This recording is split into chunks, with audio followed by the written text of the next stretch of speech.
बंदी छोड़ सतगुरु रामपाल जी परमेश्वर जी की जय हो। परम पिता परमात्मा सारी सृष्टि के रचनहार कुल मालिक असंख्य ब्रह्मांडों के स्वामी जगत गुरु तीनों लोकों में प्रवेश करके सबका धारण पोषण करने वाले राजाधिराज आत्माधार नाथों के नाथ देवों के देव महादेव सर्वेश्वर महेश्वर मृत्युंजय अजरो अमर आदि अनादि सनातनी प्रभु जगत पिता जगदीश्वर श्री श्री 1008 की उपाधि के वास्तविक अधिकारी अकाल मूर्ति सौद स्वरूपी राम वासुदेव सर्वगतम ब्रह्म परम पूज्य प्रथम पूज्य परम संत परम पुरुष परम धनी परम दयालु सत्य कबीर हक्का कबीर अल्लाहु अकबर बाखबर अल्लाह ताला जगत के तारणहार जगत के मुक्तिदाता जगत के जगन्नाथ हारे के सहारे हिंदुओं के राम मुसलमानों के अल्लाह सिखों के वाहिगुरु ईसाइयों के मसीह दया के सागर दयानिधि करुणा के सागर करुणानिधि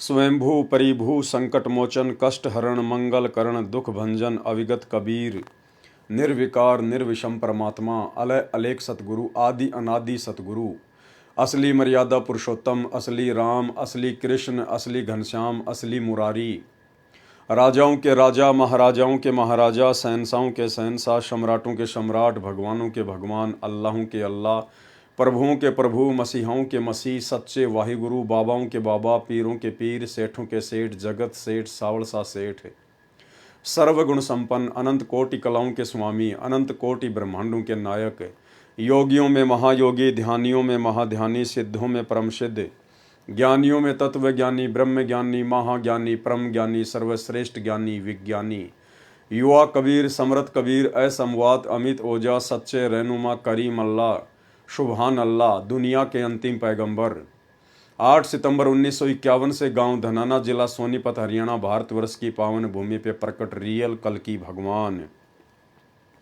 श्री नारायण साकार हरि श्री बाबा साहेब स्वयंभू संत श्रोमणी सतगुरु रामपाल जी परमेश्वर जी के चरण कमल में साध संगति से जुड़े हुए देश विदेश से सभी सत्सेवक भाई बहनों का अनंत कोटि दंडवत प्रणाम। सत्साई भाई और बहनों, दया परमपिता परमेश्वर सर्व सृष्टि के रचनहार सतगुरु रामपाल जी भगवान की जिनके विशेष आशीर्वाद से जिनकी विशेष रजा से वीआईपी कृपा से आप और हम सभी सत्सेवक भाई बहन साध संगति से जुड़कर गुरुदेव भगवान के तत्व ज्ञान को आधार बनाकर उनके भक्ति मार्ग पर अपने आत्म कल्याणार्थ हेतु निरंतर आगे बढ़ रहे हैं। भाई और बहनों, साध संगतियों का मिलना कोई सामान्य बात नहीं है। युगों युगों की तपस्या के बाद परमात्मा जीव आत्मा को ये परम सौभाग्य उपलब्ध करवाते हैं और निसंदेह वर्तमान में सतगुरु रामपाल जी परमेश्वर जी की करोड़ों की संगत में से केवल चंद पुण्यात्माओं को ही सत्सेवकों को ही साध संगति से जुड़ने का वो परम सौभाग्य प्राप्त हुआ है, नसीब हुआ है।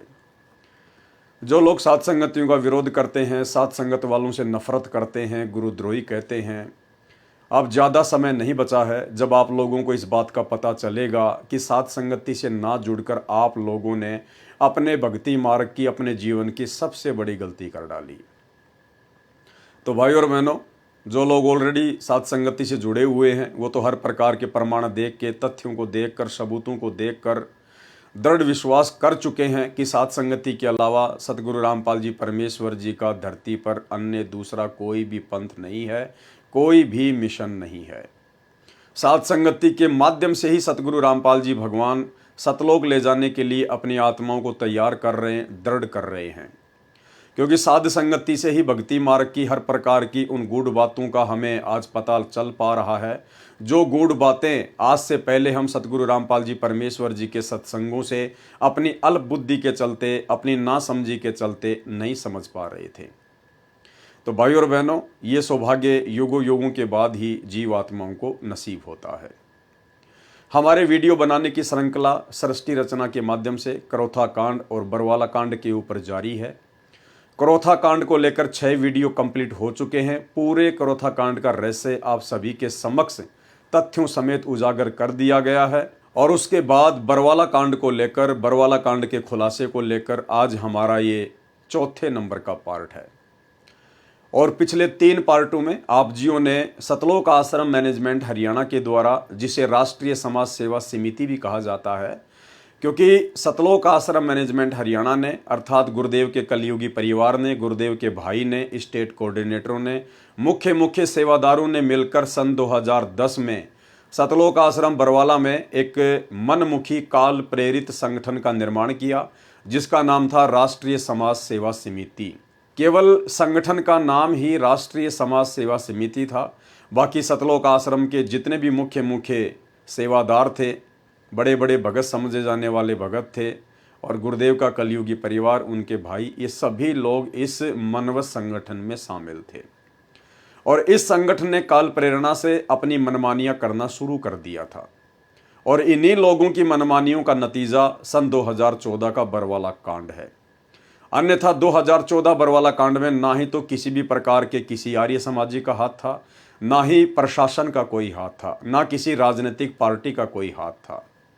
अगर किसी आर्य समाजी का हाथ था तो आज 10 साल हो चुके हैं, सतलोक आश्रम मैनेजमेंट हरियाणा ने अभी तक उन लोगों के खिलाफ कोई FIR क्यों नहीं की। यदि किसी प्रशासनिक अधिकारी या नेता का हाथ था बरवाला कांड करवाने में, तो आज तक सतलोक आश्रम मैनेजमेंट हरियाणा ने किसी भी ऐसे प्रशासनिक अधिकारी या नेता के ऊपर कोई FIR तक लॉन्च क्यों नहीं की। भाई और बहनों, इस बरवाला कांड 2014 की पूरी पटकथा स्वयं सतगुरु रामपाल जी परमेश्वर जी के कलयुगी परिवार ने और सतलोक आश्रम मैनेजमेंट हरियाणा ने लिखी थी, अपने मनवश कुकर्मों के चलते, अपनी मनमानियों के चलते, अध्यात्म को अच्छे से ना समझ पाने के कारण और गुरु को मानुष मानने के चलते इन लोगों की मनमानियों का नतीजा है बरवाला कांड 2014। यदि आपने अभी तक पिछले वीडियो नहीं देखे हैं बरवाला कांड के ऊपर, तो आप जियों को जरूर देखने चाहिए, अन्यथा आगे के वीडियो आपको समझ में नहीं आएंगे। तो भाई और बहनों, पिछले 3 वीडियो में दास ने आपको इसी राष्ट्रीय समाज सेवा समिति अर्थात सतलोक आश्रम मैनेजमेंट हरियाणा के कर कमलों से लिखी गई बरवाला कांड से पहले की एक पुस्तक भ्रष्ट जज कुमारक पर, वो पुस्तक दास ने आपको दिखाई है, और वो पुस्तक पढ़कर आप जियों को पूरी तरह से समझ में आ रहा होगा कि वास्तव में बरवाला कांड तो सतलोक आश्रम मैनेजमेंट हरियाणा की मनमानियों का ही नतीजा था। आज उसी पुस्तक के ऊपर हम आगे बढ़ेंगे और हमारा ये 4थे नंबर का वीडियो होगा। और भाई और बहनों, ये तमाम वीडियो जो सतगुरु रामपाल जी भगवान के VIP आशीर्वाद से वर्तमान में प्रतिदिन बनाए जा रहे हैं, 2-2 घंटे के, 3-3 घंटे के पुस्तकों को लेकर, कुछ पुस्तकें जो सतगुरु रामपाल जी परमेश्वर जी ने स्वयं अपने कर कमलों से लिखी है, और कुछ पुस्तकें जो काल प्रेरणा से मनवश होकर सतलोक आश्रम मैनेजमेंट हरियाणा ने लिखी है। तो ऐसी ही ये पुस्तक भ्रष्ट जज कुमारक पर, जो 2014 बरवाला कांड से पहले काल प्रेरित होकर सतलोक आश्रम मैनेजमेंट हरियाणा ने लिखी थी, और यही पुस्तक थी बरवाला कांड की मुख्य जड़। ये पुस्तक केवल जजों को भड़काने के लिए ही लिखी गई थी काल प्रेरणा से, और इस पुस्तक के माध्यम से काल ने अपना काम पूरा किया।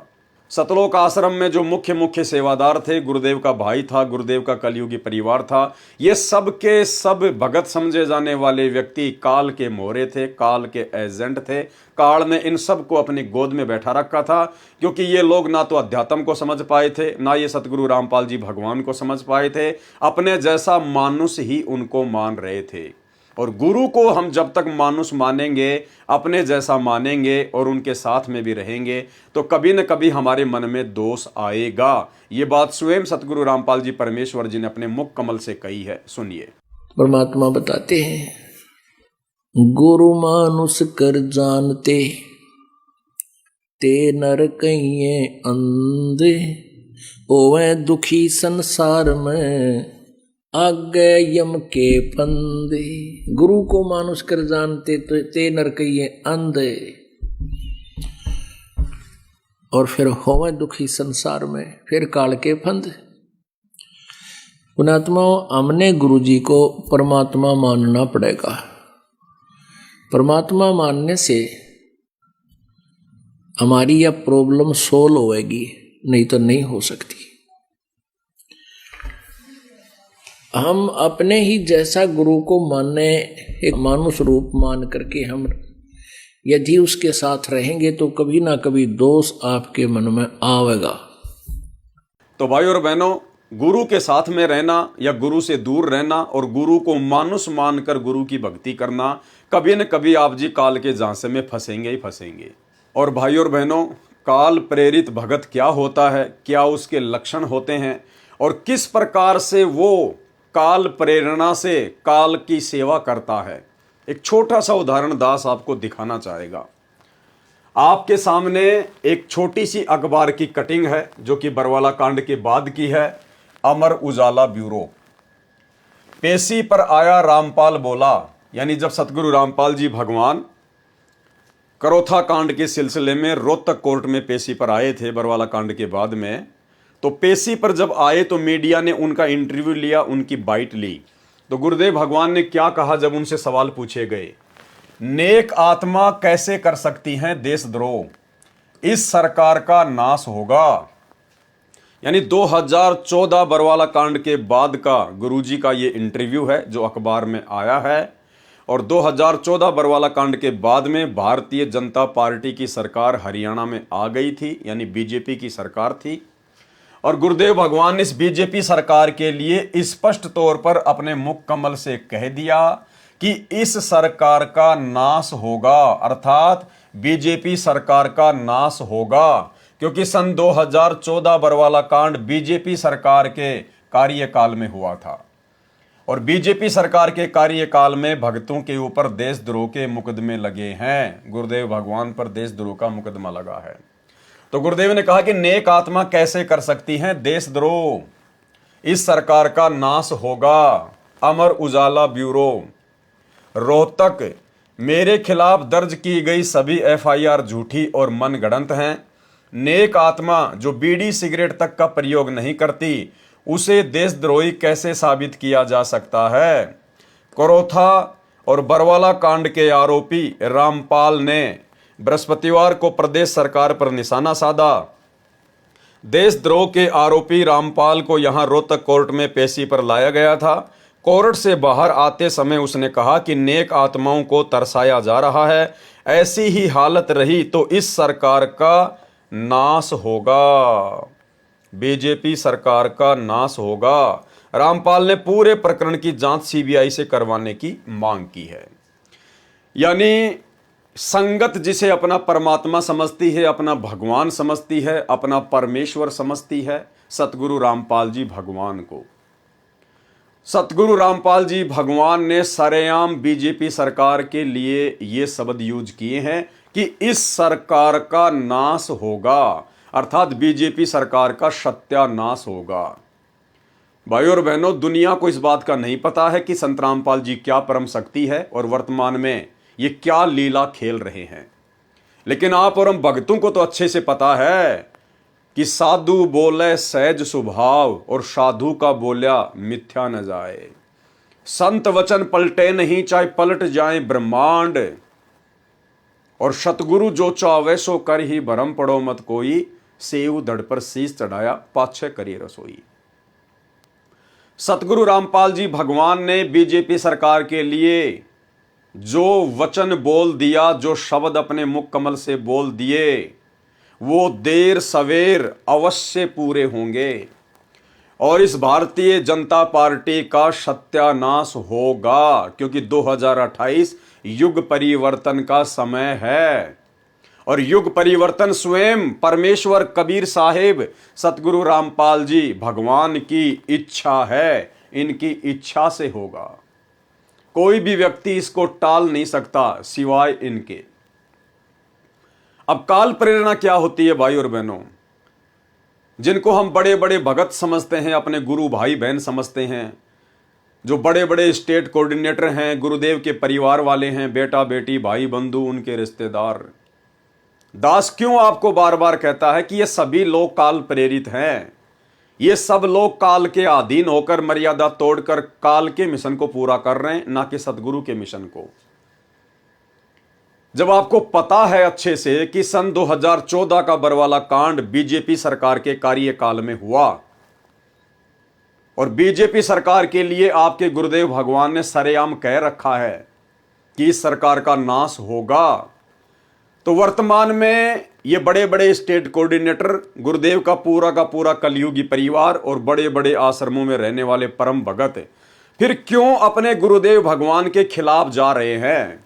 क्यों अपने गुरुजी के वचनों के खिलाफ कार्य कर रहे हैं? जब आपके गुरु ने कह दिया कि बीजेपी सरकार का नाश होगा, इस सरकार का नाश होगा, तो कोई माई का लाल नाश होने से बचा नहीं सकता इस 21 ब्रह्मांड में। तो आपके गुरुदेव भगवान तो कह रहे हैं कि इस सरकार का नाश होगा, और आप जी उसी बीजेपी सरकार को तन मन धन से 2024 के इलेक्शन में सपोर्ट कर रहे हैं। उसी गुरु का नाम लेकर, जिस गुरु ने बीजेपी सरकार के नाश होने की बात की है, उसी गुरु का नाम लेकर काल प्रेरणा से पीले पर्चे निकाल निकाल के संगत से जबरदस्ती इसी बीजेपी सरकार को वोट डलवा रहे हो। इसी बीजेपी सरकार का तुम समर्थन करवा रहे हो। इसी बीजेपी सरकार की रैलियों में तुम भक्तों को बसों में बैठा बैठा के ले जा रहे हो। यह होता है अपने गुरु जी के विपरीत चलना, अपने गुरु के खिलाफ चलना। इसको कहते हैं गुरु द्रोही, गुरु विरोधी, परमात्म द्रोही। यह होती है असली गुरुद्रोही की पहचान। कदम कदम पर अपने गुरु के खिलाफ कदम रखना। अरे स्पष्ट है, आपके गुरुदेव ने रोहतक कोर्ट में आते समय स्पष्ट कहा है। उसका वीडियो भी वायरल हुआ था और यह अखबार में भी आया हुआ है, आप सबको पता है। जिस पार्टी के खिलाफ आपका गुरु है और जिस पार्टी के लिए आपके गुरु ने यह शब्द बोल दिए, और आप जी वर्तमान में उसी पार्टी का तन मन धन से सपोर्ट कर रहे हैं, तो आपने फिर विरोध किसका किया? आपने तो अपने गुरु का विरोध कर दिया, बीजेपी सरकार का सपोर्ट करके।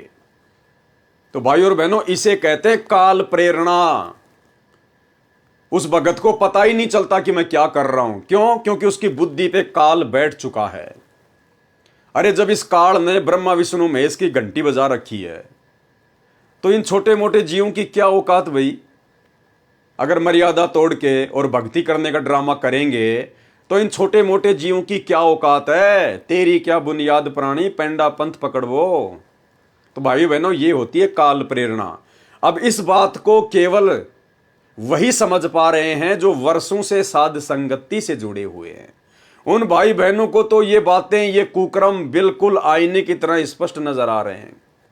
लेकिन जो मुख्य बड़े बड़े अपने आप में सेवादार बन के घूम रहे हैं, आश्रमों के स्वामी बन के घूम रहे हैं, संचालनकर्ता बन के घूम रहे हैं, स्टेट कोऑर्डिनेटर बन के घूम रहे हैं, उन लोगों को ये बातें बिल्कुल भी समझ में नहीं आ रही हैं।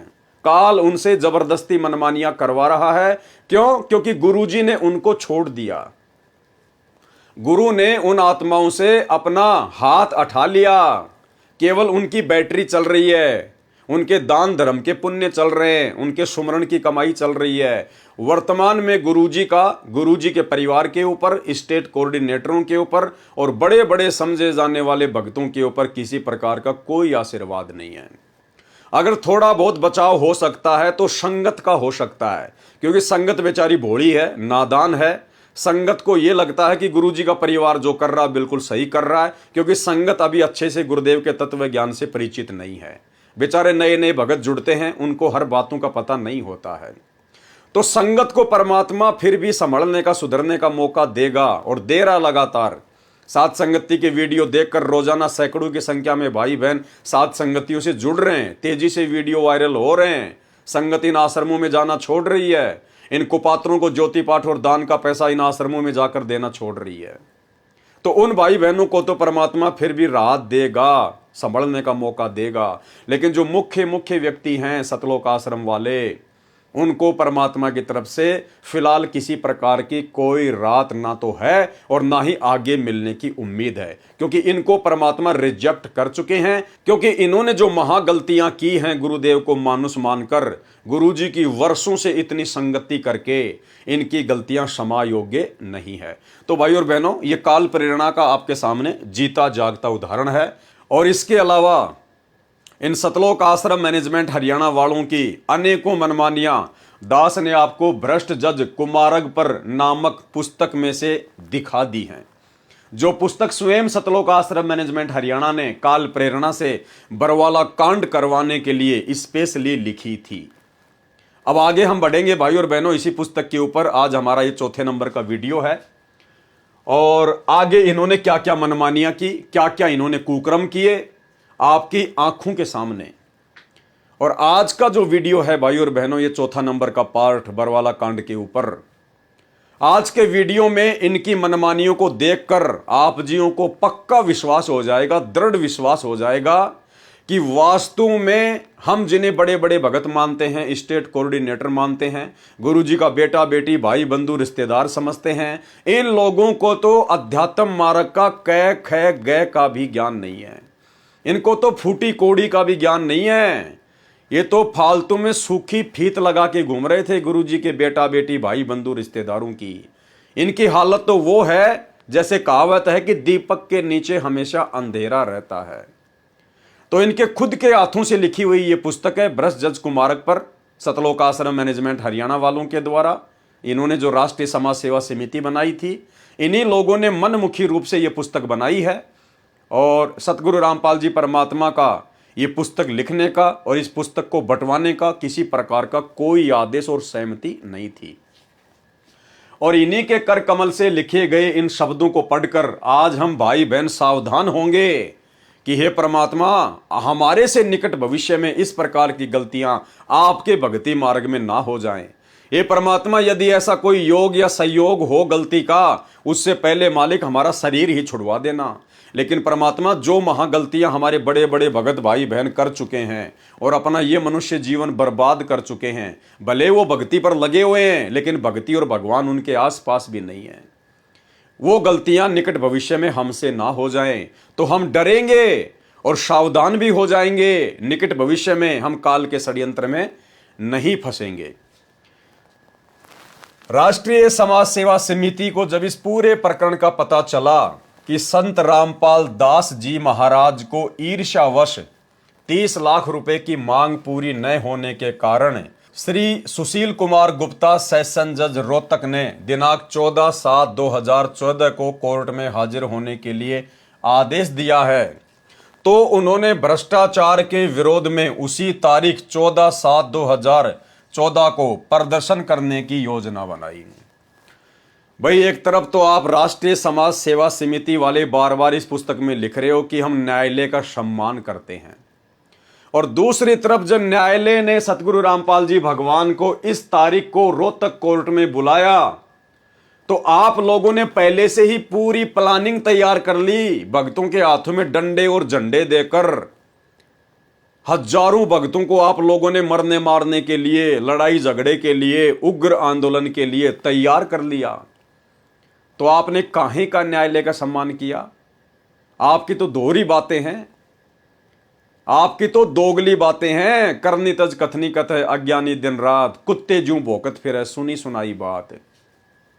जब कोर्ट ने संत रामपाल जी को हाजिर होने का समय दिया 14/7/2014 को, तो इसी राष्ट्रीय समाज सेवा समिति ने, इसी काल प्रेरित संगठन ने, गुरुदेव के परिवार ने साथ में भक्तों को डंडे और झंडे देकर हजारों की संख्या में रोहतक कोर्ट में आंदोलन करने के लिए भी तैयार कर लिया, खड़ा कर लिया। तो उन्होंने भ्रष्टाचार के विरोध में उसी तारीख 14/7/2014 को प्रदर्शन करने की योजना बनाई। यहां पर यह स्पष्ट करना चाहेंगे कि इस प्रदर्शन का निर्णय राष्ट्रीय समाज सेवा समिति के सर्व 10 लाख सदस्यों ने सर्वसम्मति से लिया था। देखो भाई और बहनों, मनमानियां क्या होती हैं। खुद ये लोग अपने हाथों से लिख रहे हैं और ये लिख नहीं रहे भाई और बहनों, इस वहम में ना रहना। परमात्मा ने भगत समाज की आंखें खोलने के लिए, जिस प्रकार परमात्मा ने काल के अंदर प्रेरणा की, जो काल अपना भेद किसी को नहीं देता, जिसने कसम खा रखी है, और दुर्गा को भी जिसने सख्त कर रखा है कि यदि मेरे बारे में मेरे तीनों पुत्रों ब्रह्मा विष्णु महेश को भी जानकारी दे दी कि तुम्हारे पिता का नाम काल है और ऐसे ऐसे उसको श्राप लगा हुआ है, 1 लाख व्यक्ति खाता है रोज, उनके सूक्ष्म शरीर से निकली हुई वासना को खाता है, तो मेरे से बुरा कोई नहीं होगा। तो भाई और बहनों, जिस काल ने दुर्गा को इतना सख्त कर रखा है और जिसने खुद सौगंध खा रखी है कि मैं अपने ओरिजिनल काल रूप में किसी के सामने प्रकट नहीं होऊंगा, तो वो काल फिर इतनी आसानी से महाभारत के युद्ध में श्री कृष्ण जी में प्रवेश करके गीता अध्याय 4 श्लोक नंबर 32 में ये कैसे बोल सकता है कि अर्जुन मैं काल हूं, काल, और मैं सबको खाने के लिए इस समय परवर्त हुआ हूं। भाई और बहनों, परमात्मा ने प्रेरणा की उसके अंदर, उसका रिमोट दबाया सतगुरु रामपाल जी भगवान ने, ताकि उस काल की असलियत भगत समाज के सामने आ सके। और आज भाई और बहनों, वो गीता जी हमारे कितनी काम आ रही है अध्यात्म को समझने में, इस परमात्मा को समझने में, काल और दयाल को समझने में। तो ठीक इसी प्रकार भाई और बहनों, ये सतलोक आश्रम मैनेजमेंट हरियाणा, गुरुजी का परिवार, ये स्टेट कोऑर्डिनेटर, ये सभी लोग पहले से ही काल के द्वारा संत रामपाल जी के भक्ति मार्ग को, इनके मिशन को बर्बाद करने के लिए उनके आसपास पैदा कर दिए गए थे, उनकी रिश्तेदारियों में पैदा कर दिए गए थे, उनके परिवार में पैदा कर दिए गए थे। और ये परमात्मा के मिशन में सबसे बड़ी गंदगी है, सबसे बड़ी बाधा है। और इस बाधा को जब तक परमात्मा ज्ञान आधार से अपनी संगत से समाप्त नहीं करवा देगा, संगत के माध्यम से समाप्त करवाने का मतलब है कि हम इतने दृढ़ हो जाएं, हम इतने ज्ञानवान हो जाएं कि हम शौपन में भी अपने गुरुदेव के अलावा और अपने गुरुजी के तत्व ज्ञान के अलावा किसी की बात पर भी आंख बंद करके भरोसा ना करें। जिस प्रकार हमने 2014 बरवाला कांड और 2006 करोथा कांड में गुरुदेव के परिवार के ऊपर अंधविश्वास करके, इन बड़े बड़े समझे जाने वाले भक्तों के ऊपर अंधविश्वास करके हम भी दुखी हुए और बरवाला कांड को भी जन्म दिया और गुरुदेव को भी दुखी होने का मौका दिया। तो भाई और बहनों, परमात्मा ने प्रेरणा करके और इन काल एजेंटों से ये बातें बीच बीच में लिखवाई हैं। जो सच्चाई है, जो सच्चाई ये लोग लिखना नहीं चाहते थे। काल कभी भी ये नहीं बोलना चाहता कि मैं काल हूं, लेकिन परमात्मा ने बुलवा दिया और सच्चाई सबके सामने आ गई। इसी प्रकार ये राष्ट्रीय समाज सेवा समिति वाले, गुरुदेव के परिवार वाले, सतलोक आश्रम मैनेजमेंट हरियाणा वाले जो बातें छुपाना चाहते थे, जो अपनी असलियत किसी के सामने नहीं आने देना चाहते थे, परमात्मा ने अपनी प्रेरणा से उन्हीं के कर कमलों से ये सारी बातें लिखवा दी। और क्या कह रहे हैं अब ये कि संत रामपाल जी का इस राष्ट्रीय समाज सेवा समिति से कोई लेना देना नहीं है। अरे जब राष्ट्रीय समाज सेवा समिति से, अर्थात उस समिति में सारे के सारे लोग वही तो हैं जो वर्तमान में जो मैनेजमेंट को संभाल रहे हैं, जो करोथा कांड के समय, बरवाला कांड के समय जो मुख्य सेवादार थे, जो पूरे आश्रम को संभाल रहे थे, मैनेजमेंट को संभाल रहे थे, गुरुजी का परिवार, स्टेट कोऑर्डिनेटर, बड़े बड़े भगत, बड़े बड़े सेवादार, यही सब लोग तो हैं। और खुद लिख रहे हैं कि संत रामपाल जी का राष्ट्रीय समाज सेवा समिति से कोई लेना देना नहीं है। अरे जब भाई गुरुजी का ही इस समिति से लेना देना नहीं है, अर्थात इन बड़े बड़े भक्तों से और उनके परिवार से कोई लेना देना नहीं है, तो हम भगत फिर क्यों मूर्ख बन रहे हैं आज इनके पीछे अंधे होके? अरे हम क्यों इनकी चापलूसी कर रहे हैं जिनका गुरुजी से कोई लेना देना ही नहीं है? भाई और बहनों, थोड़ा सा दिमाग पे जोर डालो, अन्यथा इस मनुष्य जन्म में मोक्ष प्राप्त नहीं कर पाओगे। अगर इसी प्रकार से अपने दिमाग में गोबर भर के बैठे रहे तो क्या लिख रहे हैं ये लोग, एक एक शब्द को पकड़ना। क्या कह रहे हैं कि यहां पर ये स्पष्ट करना चाहेंगे। कौन कह रहा है? राष्ट्रीय समाज सेवा समिति वाले, गुरुजी का परिवार कह रहा है। यहां पर यह स्पष्ट करना चाहेंगे कि इस प्रदर्शन का निर्णय, कौन सा प्रदर्शन, जब गुरुजी की तारीख थी रोहतक में और पीछे से इन लोगों ने जो भक्तों को इकट्ठा करके हजारों की संख्या में उनके हाथों में डंडे और झंडे दे दे के जो मरने मारने के लिए उग्र प्रदर्शन के लिए जो तैयार किए थे, इस प्रदर्शन का निर्णय राष्ट्रीय समाज सेवा समिति के सर्व 10 लाख सदस्यों ने सर्वसम्मति से लिया था। न तो संत रामपाल जी को इस प्रदर्शन की जानकारी थी तथा न उनकी ओर से रोहतक या हिसार आने को कहा गया था। स्पष्ट कर दिया कि जो प्रदर्शन काल प्रेरणा से अपनी मनमानी करते हुए हम राष्ट्रीय समाज सेवा समिति वाले, सतलोक आश्रम मैनेजमेंट हरियाणा वाले, जो प्रदर्शन हम उनकी तारीख वाले दिन करने जा रहे हैं, इस प्रदर्शन की जानकारी संत रामपाल जी को बिल्कुल भी नहीं है। अर्थात मनमाना आचरण। और कह रहे हैं इसके अलावा तथा न उनकी ओर से रोहतक या हिसार आने को कहा गया था, और ना ही संत रामपाल जी ने किसी को कहा था कि तुम लोग इस प्रकार से हजारों की संख्या में डंडे और झंडे लेकर मेरी तारीख वाले दिन वहां पर इकट्ठे हो जाना। भाई और बहनों, यह परमात्मा की बहुत बड़ी मेहर है, बहुत बड़ी रजा है। अगर वास्तव में काल के षड्यंत्र से बचना चाहते हो और आत्म कल्याण के लिए भक्ति पर जुड़े हो, तो भाई और बहनों, जितना जल्दी हो सके इन सतलोक आश्रमों से अपना पीछा छुड़वा लो। इन गुरुजी के परिवार वालों से, इन कोऑर्डिनेटरों से, नामदान संचालकों से दूरी बना लो, और हम सत्सेवकों की तरह साथ संगति से जुड़कर ज्ञान को आधार बनाकर, गुरु को भगवान बनाकर और घर को ही आश्रम बनाकर अपनी भक्ति शुरू कर दो। अन्यथा यह काल लाख जन्म भी आपका पीछा छोड़ने वाला नहीं है। तो सतलोक आश्रम मैनेजमेंट हरियाणा ने खुद अपने कर कमलों से इस पुस्तक में यह शब्द लिखकर स्पष्ट कर दिया है कि ये लोग संत रामपाल जी की एक भी बात का अनुसरण नहीं करते थे, और आश्रम में ये लोग अपनी मनमानियां करते थे, गुरु को अपने जैसा व्यक्ति मानकर, अपने जैसा मानुष मानकर। 2 पॉइंट यहां आपको देखने को मिल गए हैं भाई और बहनों। यहां पर यह स्पष्ट करना चाहेंगे कि इस प्रदर्शन का निर्णय राष्ट्रीय समाज सेवा समिति के सर्व 10 लाख सदस्यों ने सर्वसम्मति से लिया था। न तो संत रामपाल जी को इस प्रदर्शन की जानकारी थी तथा न उनकी ओर से रोहतक या हिसार में आने को कहा गया था। और बरवाला कांड के समय का मैं आपको एक छोटा सा वीडियो दिखाता हूं, जिसमें एक व्यक्ति है परमेश्वर दास, जो वर्तमान में आपको धनाना आश्रम में देखने को मिल जाएगा।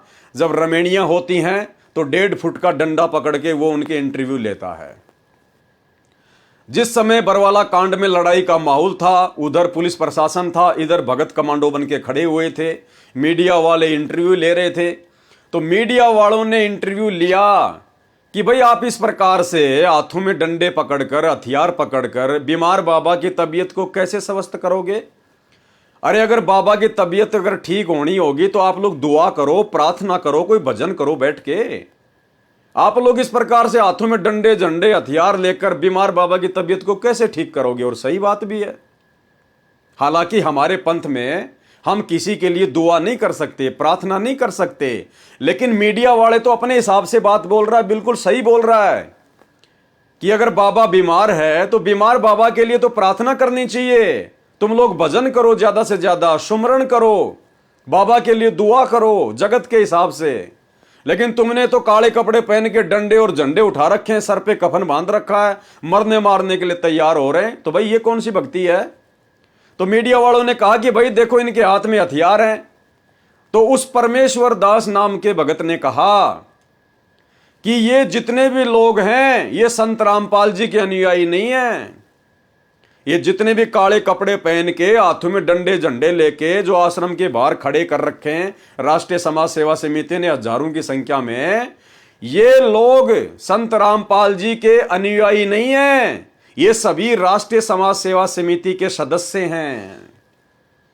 अब बताइए भाई और बहनों, क्या वो लोग संत रामपाल जी के भगत नहीं थे क्या? ये इतने बड़े बड़े भगत जो आश्रम में सेवा किया करते थे, आश्रम के मैनेजमेंट को संभाला करते थे, हालांकि संभालने वाला तो परमात्मा है, इन गधों की क्या औकात थी जो ये मैनेजमेंट को संभाल सके। लेकिन ये निमित्त बने हुए थे, भगवान ने इनके अच्छे कर्म बनाने के लिए थोड़ी सेवा दी हुई थी इनको। तो हजारों की संख्या में जो कमांडो बनाए गए थे, जो खड़े थे वहां काले कपड़े पहन के, अरे संत रामपाल जी के भगत ही तो थे। बाहर से तुम कोई गुंडे लाए थे क्या? तुम कोई किराए पे? आश्रम में हट्टे कट्टे मोटे ताजा भक्तों को पकड़ पकड़ के काले कपड़े पहना के डंडे हाथ में देके तुमने खड़े कर रखे थे, और वहां पूरी दुनिया के सामने झूठ बोल रहे हैं ये सारनामी। कह रहे हैं कि जितने भी लोग जो खड़े हैं ना ये कमांडो, ये संत रामपाल जी के अनुयायी नहीं है, ये तो राष्ट्रीय समाज सेवा समिति के सदस्य हैं। सुनिए। आखिर हाथ में हथियार उठाकर बाबा के समर्थक बीमार बाबा की तबीयत कैसे ठीक कर सकते हैं? पहले इनके पास हथियार था, अब डंडा क्यों?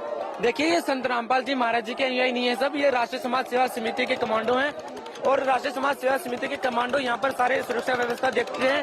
और ये पहले इनके हाथ में, आपने कहा कि पहले इनके हाथ में हथियार थे, अब इनके हाथ में लाठियां हैं। इन सभी के हाथों में पहले भी हथियार नहीं थे, इनके हाथ में पहले भी लाठियां थी। और ये यहाँ पर जो भी कोई अभद्र व्यवहार ना हो, किसी प्रकार का, किसी भी प्रकार का कोई अफरा तफरी का माहौल ना हो, इस तरह से इन्होंने लाठी डंडे यहाँ पर। तो भाई और बहनों, वीडियो आपने देख लिया। अर्थात जैसा यहां पर इस पुस्तक में सतलोक आश्रम मैनेजमेंट हरियाणा के द्वारा लिखा जा रहा है, वैसे ही कुक्रम उन्होंने काल प्रेरणा से बरवाला कांड के समय किए। ये प्रमाण है, प्रमाण। कोई ये सोचे कि ये पुस्तक किसी और ने लिख दी होगी, ऐसे लिख दी होगी। आपको बरवाला कांड के साथ में इन मनवस काल प्रेरित मैनेजमेंट वालों के वीडियो दिखाए जा रहे हैं, वीडियो जो कि प्रमाण है। इस प्रदर्शन का निर्णय राष्ट्रीय समाज सेवा समिति के सर्व 10 लाख सदस्यों ने सर्वसम्मति से लिया था और कोई 10 लाख सदस्यों ने सर्वसम्मति से नहीं लिया था। इनकी तो झूठ बोलने की पैदाइशी आदत है काल प्रेरणा से। 10 लाख भक्तों से कोई निर्णय नहीं लिया जाता था। ये 10, 15, 20 भगत आश्रम में जो मुख्य मुख्य सेवादार थे, ये लोग इकट्ठे हो जाया करते थे, आपस में सलाह मशवरा कर लिया करते थे और बेचारी संगत का नाम ठोक दिया करते थे कि सर्व 10 लाख सदस्यों की सहमति, जबकि बेचारे भक्तों को तो पता भी नहीं था कि क्या हो रहा है हमारी पीठ पीछे। गुरु को मानुष मानकर ये काल एजेंट क्या कर रहे हैं और क्या हमसे करवा रहे हैं।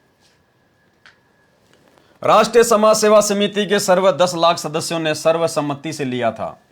न तो संत रामपाल जी को इस प्रदर्शन की जानकारी थी तथा न उनकी ओर से रोहतकिया हिसार आने को कहा गया था। यह निर्णय राष्ट्रीय समाज सेवा समिति की ओर से लिया गया था। यह निर्णय राष्ट्रीय समाज सेवा समिति की ओर से लिया गया था। संत रामपाल जी का इससे कोई संबंध नहीं है, कोई सहमति नहीं है। भाई और बहनों, विचार कर लेना, यह मौका भगवान दोबारा नहीं देगा संभलने का, सुधरने का। भाई और बहनों, विचार कर लेना, संभलने का मौका दे रहा है भगवान। जब ये राष्ट्रीय समाज सेवा समिति वाले, गुरुजी के परिवार वाले, सतलोक आश्रम वाले, अरे बरवाला कांड से पहले सतगुरु रामपाल जी भगवान के बरवाला आश्रम में रहते सहते इस कदर मनमानियां कर सकते हैं, इनको मानुष मानकर, अपने जैसा जीव मानकर, तो भाई और बहनों, बरवाला कांड 2014 के बाद इन्होंने क्या कुछ नहीं किया। अरे आज तो ये लोग स्वतंत्र हैं, आज तो ये लोग फ्री हैं, आज इनके ऊपर कोई दबाव नहीं है। आज तो गुरु भगवान जेल में बैठे हैं, इनको कोई डर नहीं है, कोई भय नहीं है। और इसी कारण से भाई और बहनों, इन्होंने गुरुदेव के जेल जाने के बाद में बरवाला कांड से पहले इन्होंने जो गलतियां की, उससे भी बड़ी बड़ी गलतियां कर डाली हैं। गुरुदेव के ज्ञान, विधान और सत्संगों के खिलाफ समस्त कुकर्म संगत से भी करवाए और खुद ने भी किए काल प्रेरणा से। 2019 में कांग्रेस सरकार का खुलकर समर्थन, भक्तों के रिश्तेदारों तक से समर्थन करवाया, कांग्रेस सरकार को वोट डलवाए, पार्टी विशेष को, जबकि गुरुजी का कोई आदेश नहीं। वर्तमान 2024 में उसी प्रकार कांग्रेस को छोड़ के बीजेपी सरकार की गोद में बैठ गए, जमकर भक्तों से वोटिंग करवाई, समर्थन करवाया जा रहा है। बड़े बड़े बीजेपी के नेताओं की रैलियों में भक्तों को बसों में भरकर ले जाया जा रहा है। टोटल गुरुजी के ज्ञान और सत्संगों के खिलाफ कुकर्म। गुंडों की सीबीआई जांच इन्होंने करवाई, आनंदपाल सिंह की, और 5 लाख रुपए राजपूत करनी सेना को इन्होंने दिए, भक्तों के दान का पैसा चंदे के रूप में। जबकि गुरुदेव ने तो कुपात्रों को दान धर्म देने से मना किया है। आप भाई बहनों का दान धर्म का पैसा, ज्योति पाठ का पैसा, इन्हीं सतलोक आश्रम मैनेजमेंट हरियाणा वालों ने राजपूत करनी सेना को राजस्थान के अजमेर की रैली में दिए 5 लाख रुपए। आपके दान का सरेआम दुरुपयोग भोगना पड़ेगा, भोगना। ये परीक्षा थी। ये छोटा सा वीडियो दिखा देता हूं आपकी जानकारी के लिए, देखिए। जयपुर में सरकार ने वादा किया था और उसके लिए भी मैं समर्थन पत्र लेके पहुंचा था प्रेस कॉन्फ्रेंस में। वो समर्थन पत्र हमने सौंपा था कि फर्जी एनकाउंटर की सीबीआई जांच का संत रामपाल जी के लाखों अनुयायी समर्थन करते हैं।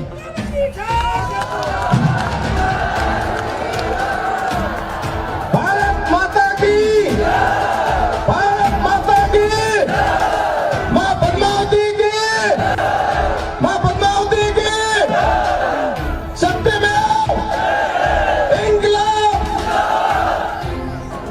हमारे संत रामपाल जी के लाखों अनुयायियों द्वारा एक सहयोग की राशि दादा सुखदेव सिंह जी को भेंट कर रहे हैं। 5 लाख का सहयोग दादा सुखदेव सिंह को भेंट कर रहे हैं। मैं बता देता हूँ संत श्री रामपाल जी को सीबीआई की जांच, वो भी हमारे लिए आनंद पाल जी जैसे ही न्याय की लड़ाई है। आप लोगों ने ये जो 5 लाख रुपए, ये जो भामाशाह के रूप में, ये राणा प्रताप के रूप में जो लड़ाई लड़ने वाला घास की रोटी खा के सुखदेव सिंह जो लड़ाई लड़ रहा है, और जो 5 लाख रुपए का जो आशीर्वाद जो अपने भामाशाह के रूप में देते हैं, उसका आपको नमन करते हैं हम।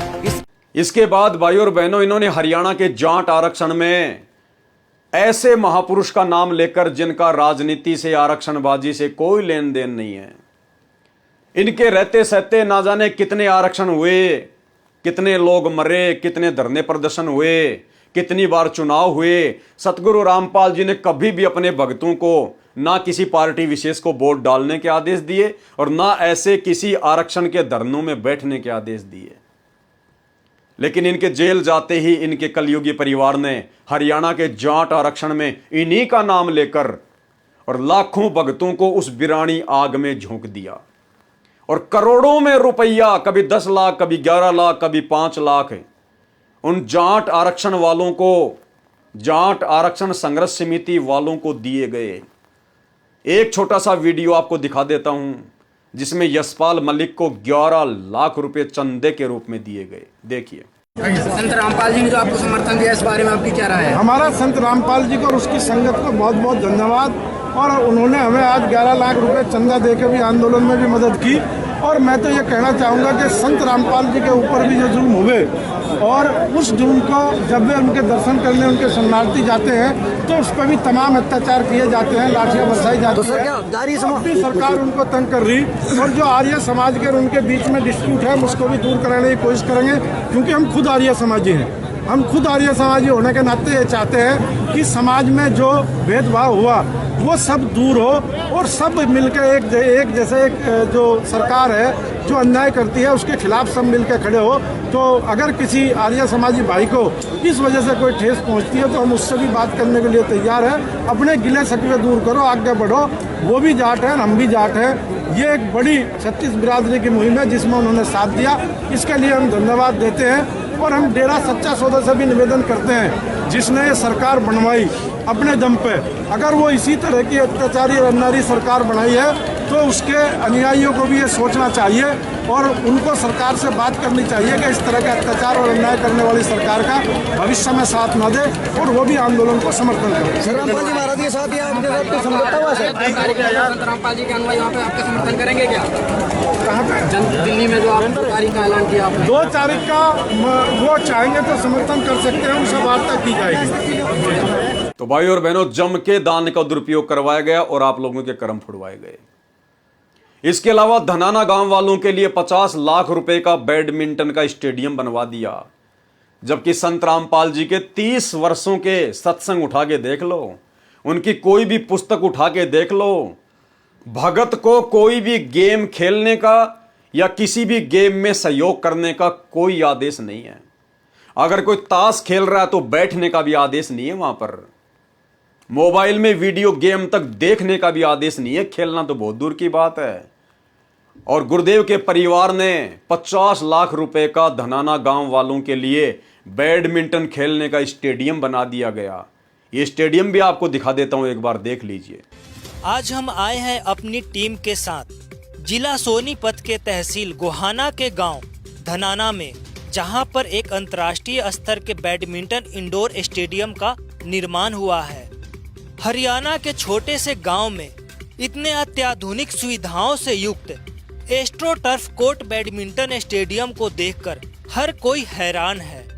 ऐसे अंतर्राष्ट्रीय मानकों वाले इंडोर स्टेडियम तो केवल मेट्रो सिटी में देखने को मिलते हैं। इंडोर स्टेडियम के ऊपर जगत गुरु संत रामपाल जी महाराज का विशाल चित्र लगा हुआ है। हम भी अपनी टीम के साथ गांव धनाना बैडमिंटन इंडोर स्टेडियम पहुंचे, जहां पर गांव के काफी लोग जमा थे। उपस्थित लोगों को पूछने पर पता चला कि आज इस बैडमिंटन स्टेडियम का उद्घाटन होना है, जिस कारण से लोगों की भारी भीड़ उत्सुकता के साथ जमा हुई है।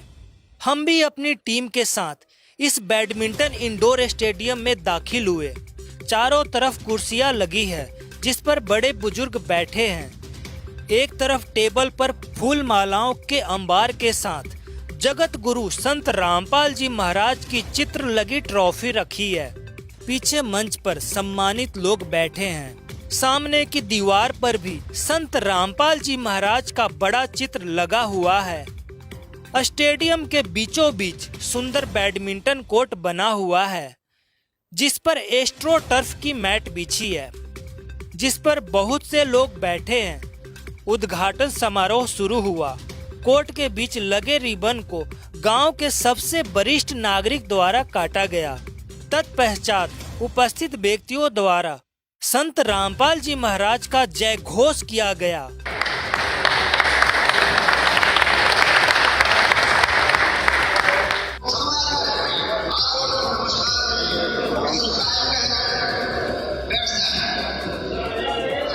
तो भाई और बहनों, ये होता है काल प्रेरणा से जमकर संगत की मर्यादा तोड़वाना। इसलिए दास कहता है कि ये पूरे के पूरे लोग, गुरुदेव के बेटा बेटी, भाई बंधु रिश्तेदार, ये स्टेट कोऑर्डिनेटर, बड़े बड़े भगत, आश्रमों के संचालक, ये सब के सब स्पेशल काल के द्वारा भेजे गए उसके एजेंट हैं, उसके दूत हैं, जो आप भाई बहनों की मर्यादा तोड़वाने के लिए ही पैदा किए गए हैं। और ये वर्तमान का समय, गुरुदेव के जेल जाने के बाद का समय, जब तक गुरुदेव बाहर नहीं आ जाते हैं तब तक ये परीक्षा का समय है। और वो छोटी जेल की हिसार में बैठ के परमात्मा गुरुदेव भगवान यही देख रहा है कि इन्होंने मुझसे कुछ सीखा भी या नहीं सीखा, या कानों में रुई ठूंस कर सत्संग सुनते समय बैठा करते थे। तो परमात्मा भी बैठ के हम सबका झड़ा ले रहा है, हमारी परीक्षा ले रहा है। इसके अलावा ना जाने और भी कितने कुकर्म। धनाना आश्रम में इन्होंने 3 एकड़ जमीन में एक बहुत बड़े हॉस्पिटल का काम शुरू कर दिया। आश्रम में और हॉस्पिटल डूब के मरने की बात है। धनाना गांव वालों के लिए बसें चला दी गई है, बच्चों को स्कूल छोड़ने के लिए बसें फ्री। धनाना गांव वालों के लिए एम्बुलेंस की सुविधा फ्री। गांव वालों के लिए सड़कें बनाई जा रही हैं। भक्तों को मजदूर बना दिया गया ताकि गांव वाले किसी भी प्रकार की कोई आपत्ति धनाना आश्रम के विषय में ना करें और हमारा धार्मिक धंधा सकुशल चलता रहे। और भी ना जाने भाई और बहनों, गिनती नहीं है इतने कुकर्म इन्होंने 2014 बरवाला कांड के बाद भी संगत से करवाए हैं और जमकर मर्यादा तुड़वाई है। और यही कारण है कि भगत समाज हजारों की संख्या में अकाल मौत को प्राप्त हो चुका है। भक्ति करते करते भी, सार नाम ले लेकर भी लोग अकाल मौत मर रहे हैं। अकाल मौत क्योंकि मर्यादा नहीं है, गुरु को मानुष माना जा रहा है। तो भाई और बहनों, आपकी आंखों के सामने इनके समस्त कुकर्म है। ये क्या कह रहे हैं? यह निर्णय राष्ट्रीय समाज सेवा समिति की ओर से लिया गया था, यानी संत रामपाल जी की कोई सहमति नहीं, हमने उनसे कोई आज्ञा नहीं ली, उनसे पूछने की हमने कोई आवश्यकता नहीं समझी, क्योंकि ये काल के ठेकेदार थे, सारे के सारे काल के ठेकेदार। पूर्व में यानी पहले जो पुस्तकें सच बनाम झूठ तथा न्यायालय की गिरती गरिमा बनाई गई थी, वे भी समिति के सर्व 10 लाख सदस्यों ने सर्वसम्मति से प्रकाशित की थी। स्पष्ट कर दिया कि इस पुस्तक भ्रष्ट जज कुमारक पर सहित अन्य जो पुस्तकें हैं, सच बनाम झूठ, न्यायालय की गिरती गरिमा, ये पुस्तकें भी वे भी समिति के सर्व 10 लाख सदस्यों ने सर्वसम्मति से प्रकाशित की हैं। अर्थात ये मनमाना आचरण भी सतलोक आश्रम मैनेजमेंट हरियाणा का ही है। गुरुदेव भगवान का इन पुस्तकों को लिखने में और बांटने में कोई सहयोग नहीं, और ना कोई माई का लाल ये साबित कर सकता कि संत रामपाल जी के आदेश से पुस्तकें लिखी गई हैं या बंटवाई गई हैं। अगर है कोई ऑडियो वीडियो तो दिखा दीजिएगा। और यहां तो ये खुद ही स्वीकार कर रहे हैं, तो शक की कोई गुंजाइश ही नहीं है। तो टोटल मनमाना आचरण भाई और बहनों, ये शिक्षा लेनी है, हमने शिक्षा गांठ बांध लेनी है। जो गलतियां इन काल एजेंटों ने, जो भगत के भेष में भेड़िए बनकर घूम रहे थे सतगुरु के आसपास, जिनको हम बहुत बड़े बड़े परम भगत मान रहे थे, और वर्तमान में जो सतलोक आश्रम मैनेजमेंट हरियाणा का हिस्सा बनके जगह जगह सतलोक आश्रम खोलकर धर्म को धंधा बनाकर बैठ गए हैं, हमने इन भेड़ियों से सावधान रहना, सावधान। हमने अब आगे किसी भी प्रकार की गलती किसी भी भगत के झांसे में आके नहीं करनी है, चाहे वो किसी भी प्रकार से कोई भी दाव क्यों ना खेले। साम दाम दंड भेद से हमने हाथ जोड़ लेने कि भैया या तो गुरुजी के सत्संगों से कोई प्रमाण दिखाओ, या गुरुजी के मुख कमल से जब तक हम नहीं सुन लेंगे तब तक हम तुम्हारी बातों पर यकीन नहीं करेंगे। राष्ट्रीय समाज सेवा समिति में संत रामपाल दास जी महाराज के सेवक भी सदस्य हैं तथा सामान्य जनता गण भी सदस्य हैं। यह समिति समविचार वाले व्यक्तियों का संगठन है। क्यों भाई, आपको क्या आवश्यकता पड़ गई थी राष्ट्रीय समाज सेवा समिति में संत रामपाल जी के भक्तों के अलावा जगत वालों को शामिल करने की? अरे समविचार हो ही नहीं सकते।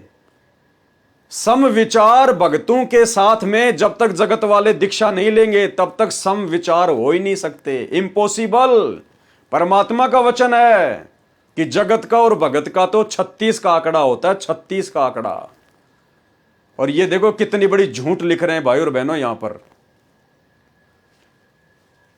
राष्ट्रीय समाज सेवा समिति में संत रामपाल दास जी महाराज के सेवक भी सदस्य हैं तथा सामान्य जनता गण भी सदस्य हैं। यह समिति समविचार वाले व्यक्तियों का संगठन है। अरे समविचार वाले व्यक्ति वो हो कैसे सकते हैं जब तक आपके गुरु भाई बहन ना बन जाएं, जब तक संत रामपाल जी से दीक्षा ना ले लें। अरे तुम्हारे नियम अलग, उनके नियम अलग। अरे गाय का स्वभाव अलग और गधे का स्वभाव अलग हो सकता है। गाय और गधे के कभी भी समविचार नहीं हो सकते। तो देखो क्या लिखा जा रहा है यहां पर। जो भ्रष्टाचार, अन्याय तथा समाज में फैली बुराइयों को निर्मूल करने के लिए संघर्ष कर रहे हैं, इसके लिए चाहे जेल जाना पड़े, चाहे पुलिस के डंडे खाने पड़े तथा कुर्बानी देनी पड़े, उल्टा कदम नहीं रखेंगे। यह है राष्ट्रीय समाज सेवा समिति का एजेंडा। यह था राष्ट्रीय समाज सेवा समिति का लक्ष्य, उनका टारगेट। क्या लिखा इन्होंने भाई और बहनों, विचार कर लेना। हम संत रामपाल जी से सतलोक आश्रम बरवाला में उपदेश लेने के लिए इसलिए गए थे कि भगत बनकर भक्ति करेंगे, अपनी आत्मा का कल्याण करवाएंगे। अरे जिन संत रामपाल जी भगवान ने इन हाथों को जोड़कर सत्साहेब बोलना सिखाया, जिन हाथों में उन्होंने माला पकड़वा कर सुमरण करना सिखाया, जिन हाथों से सतगुरु रामपाल जी भगवान ने दान धर्म करना सिखवाया, उन्हीं हाथों में इस राष्ट्रीय समाज सेवा समिति ने, सतलोक आश्रम मैनेजमेंट हरियाणा के गुंडों ने, भगत के वेश में जो भेड़िए बैठे थे उन लोगों ने उन्हीं हाथों में डंडे पकड़ा दिए, हथियार पकड़ा दिए और मरने मारने के लिए खड़े कर दिए और आदेश बता दिया सतगुरु रामपाल जी भगवान का। जो सतगुरु रामपाल जी भगवान कभी चींटी तक को भी सताने के आदेश नहीं देते। उनका विधान है, उनका आदेश है।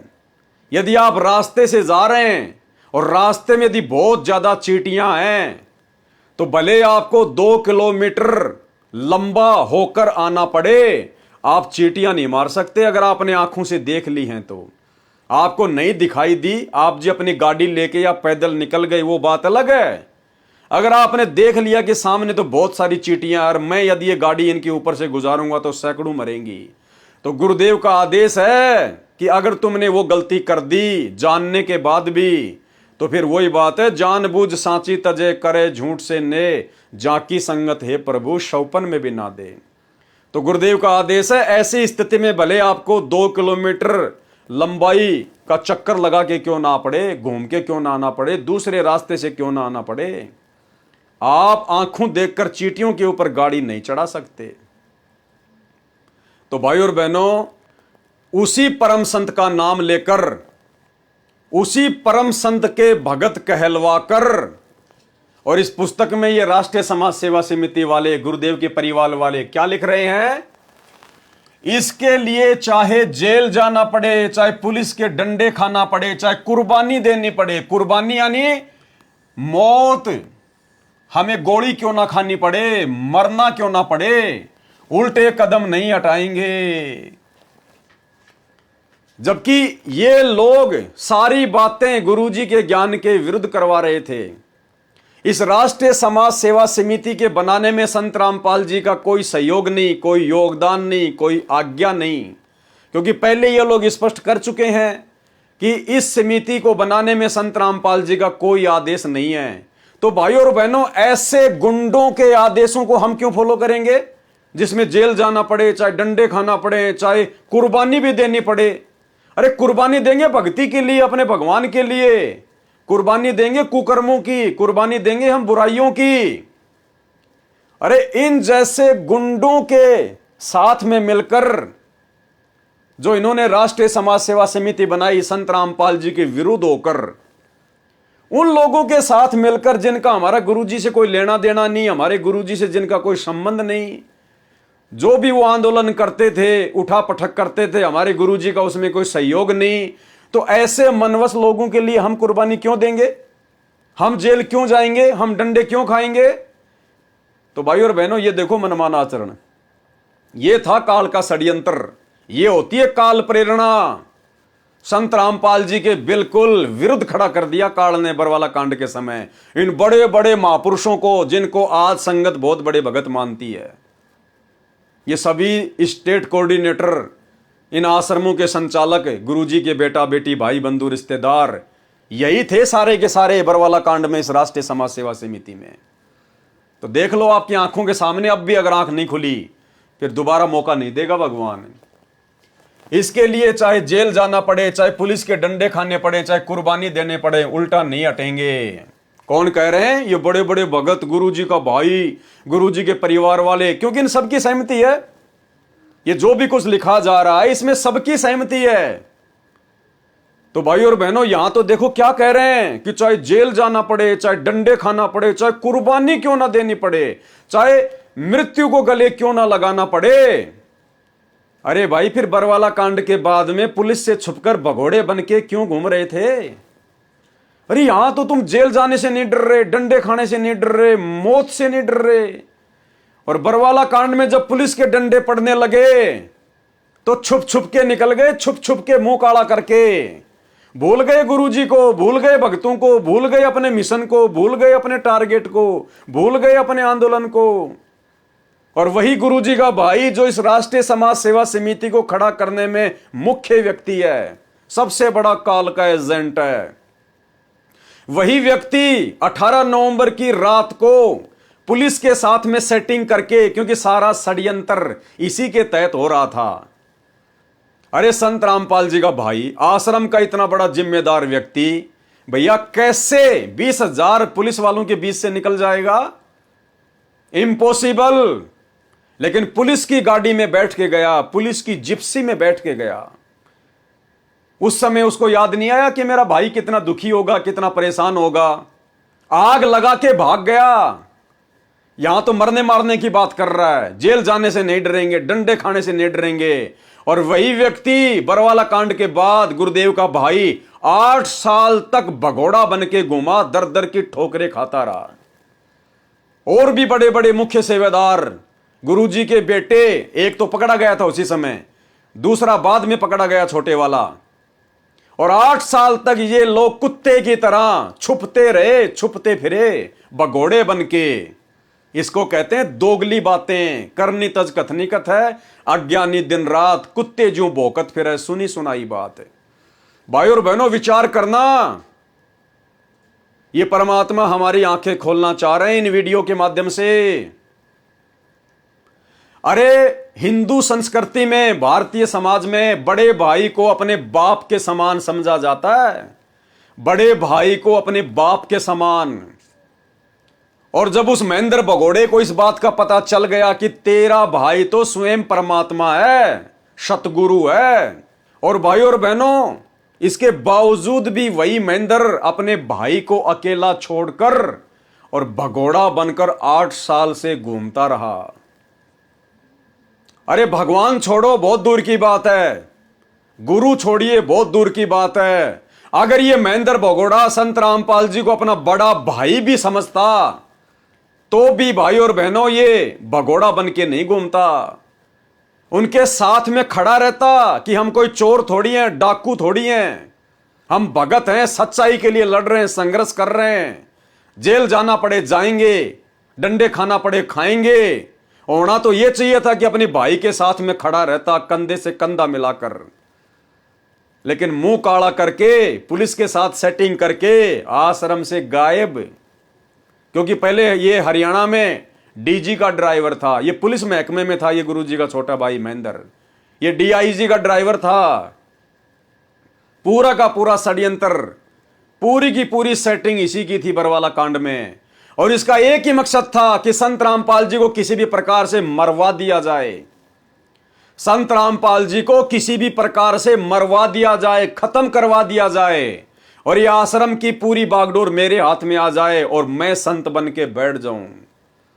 भाई और बहनों, नहीं समझ में आ रही हैं ये बातें तो समझ में आ जाएंगी, धीरे धीरे आ जाएंगी, धीरे धीरे। परमात्मा समझवा कर छोड़ेगा अगर समझना चाहोगे तो। भाई और बहनों, इसीलिए तो इसने बरवाला कांड से पहले पुलिस प्रशासन को अपना इंटरव्यू दिया था कि संत रामपाल जी तो आश्रम में है ही नहीं। कितनी बड़ी झूठ, अपने आप को सारनामी कहता है, संत रामपाल जी का भाई कहता है, पूरी दुनिया के सामने झूठ बोल रहा है। कल को क्या मुंह दिखाएगा ये व्यक्ति? पूरी दुनिया के सामने इंटरव्यू दे रहा है कि संत रामपाल जी आश्रम में नहीं है, हमने उनको स्वास्थ्य इलाज के लिए परसों ही आश्रम से बाहर भेज दिया। और 2 दिन बाद संत रामपाल जी उसी आश्रम से निकले, उसी आश्रम से। तो भाई और बहनों, पूरी प्लानिंग थी ये प्रशासन को भड़काने की। भाई जब प्रशासन संत रामपाल जी के भाई से इस प्रकार की बात सुनेगा कि संत रामपाल जी आश्रम में नहीं है, तो पुलिस प्रशासन विचार करेगा कि हम तो 10 दिन से धारा 144 लगाकर पड़े हैं, आश्रम के बाहर एक चिड़िया का बच्चा भी नहीं जा सकता, फिर संत रामपाल जी कैसे चले गए? और संत रामपाल जी का भाई यदि ऐसी बात बोल रहा है, ऐसा इंटरव्यू दे रहा है, तो जरूर कोई ना कोई गड़बड़ है। तो पुलिस वालों को जबरदस्ती आश्रम के ऊपर अटैक करने के लिए इस महेंद्र भगोड़े ने प्रेरित किया। क्या जरूरत थी उसको झूठ बोलने की? सब कुछ ये काल करवा रहा था इन लोगों के माध्यम से, सब कुछ काल। देखिए उसका इंटरव्यू। हमारे साथ संत रामपाल जी के भाई महेंद्र दास भी मौजूद हैं। इनसे जानेंगे, महेंद्र दास जी, अचानक से हालात काफी बिगड़ते नजर आ रहे हैं, तो ऐसे तो काफी नुकसान होने की आशंका है। ऐसा हम तो शांतिपूर्ण तरीके से बैठे हैं, अपने आश्रम के अंदर हैं, और ये बल प्रयोग करना चाहते हैं, हमें नाजायज तंग कर रहे हैं। लेकिन आश्रम के लोग भी जैसे टकराव की स्थिति में नजर आ रहे हैं, तो क्या कोई बीच का रास्ता नहीं निकल सकता? बीच का तो यही है कि माननीय न्यायाधीश को चाहिए कि अपने पर विचार करे। हमको डकैत नहीं है, इतना बड़ा ये केस नहीं है, एक कोर्ट की अवमानना केस उन्होंने खुद बनाया और खुद सुन रहे हैं, इसमें न्याय की उम्मीद है। लेकिन जिस तरह से पुलिस कह रही है यहाँ तो गिरफ्तारी करनी पड़ेगी क्योंकि हाईकोर्ट के आदेश हैं, तो क्या संत रामपाल आत्मसमर्पण कर सकते हैं? अब वो यहाँ है ही नहीं, स्वास्थ्य इलाज करवा रहे हैं, बाहर गए हैं, उनको बाहर शिफ्ट कर दिया हमने परसों। अब वो यहाँ है ही नहीं, स्वास्थ्य इलाज करवा रहे हैं, बाहर गए हैं, उनको बाहर शिफ्ट कर दिया हमने परसों। अब वो यहाँ है ही नहीं, स्वास्थ्य इलाज करवा रहे हैं, बाहर गए हैं, उनको बाहर शिफ्ट कर दिया हमने परसों। लेकिन क्या वो आत्मसमर्पण करने के लिए तैयार हो जाएंगे? अगर हमारी हाई कोर्ट में बेल कैंसिल करते हैं तो नहीं होंगे, तो नाजायज बेल कैंसिल करने जा रहे हैं, आज उस पर सुनवाई है। अब उस केस का इस अवमानना से क्या लिंक था? ये अवमानना बनाई इसीलिए गई थी कि उस बेल कैंसिल करके अंदर ठोक दें। एक सबसे बड़ा सवाल यही है कि आपका कहना है कि संत रामपाल आश्रम के अंदर मौजूद नहीं है। अगर संत रामपाल आश्रम के अंदर मौजूद नहीं है तो क्यों फिर पुलिस को रोका जा रहा है? पुलिस अगर जाकर के चेक करती है संत रामपाल नहीं होंगे तो पुलिस वापस चली जाएगी। क्योंकि यहाँ कल एसडीएम ने और डीसी ने बताया, एसडीएम आदेश पड़ रहा था कि हमने इसको सील कर लिया है, नाजायज तरीके सील करने के आदेश दिए, अपने आश्रम को नहीं छोड़े, आश्रम की सुरक्षा के लिए बैठे हैं अब। ठीक है, ओके। तो ये थे महेंद्र दास, संत रामपाल के भाई हैं और जो आश्रम के प्रवक्ता राज कपूर ने हमसे बात की। इनका कहना है कि आश्रम के लोग किसी भी हाल में पीछे नहीं हटेंगे, यानी कि अगर पुलिस आगे जाएगी तो इनका कहना है कि यह लोग अपनी जान तक देने के लिए तैयार हैं। यानी कि सीधा सीधा कह सकते हैं कि टकराव की स्थिति यहाँ पर पैदा हो चुकी है। अब देखना होगा कि ऐसे हालातों में आखिर इस मामले का निपटारा कैसे होगा, कैसे हाईकोर्ट के आदेश का पालन होगा और कैसे हो पाएगी संत रामपाल की गिरफ्तारी। तो भाइयों और बहनों, ये बहुत बड़ा षड्यंत्र था। ये तो दया बख्शी सतगुरु रामपाल जी भगवान ने, जो विश्व की सबसे बड़ी घटना को सबसे छोटी कर दिया। अन्यथा यहां तो महाभारत होना था, महाभारत। आगे बताएंगे आपको कैसे होना था। तो इतनी लंबी लंबी फेंकने वाले गुरुजी के परिवार वाले, इसके लिए चाहे जेल जाना पड़े, चाहे पुलिस के डंडे खाने पड़े, चाहे कुर्बानी देनी पड़े, उल्टे कदम नहीं हटाएंगे और भाग गए, भगोड़े बन के घूमते रहे। फिर दिनांक 14 जुलाई 2014 को प्रदर्शन करने का समिति का कार्यक्रम निर्धारित था, जिसके लिए सर्व सदस्यों ने निश्चित समय पर रोहतक पहुंचना था।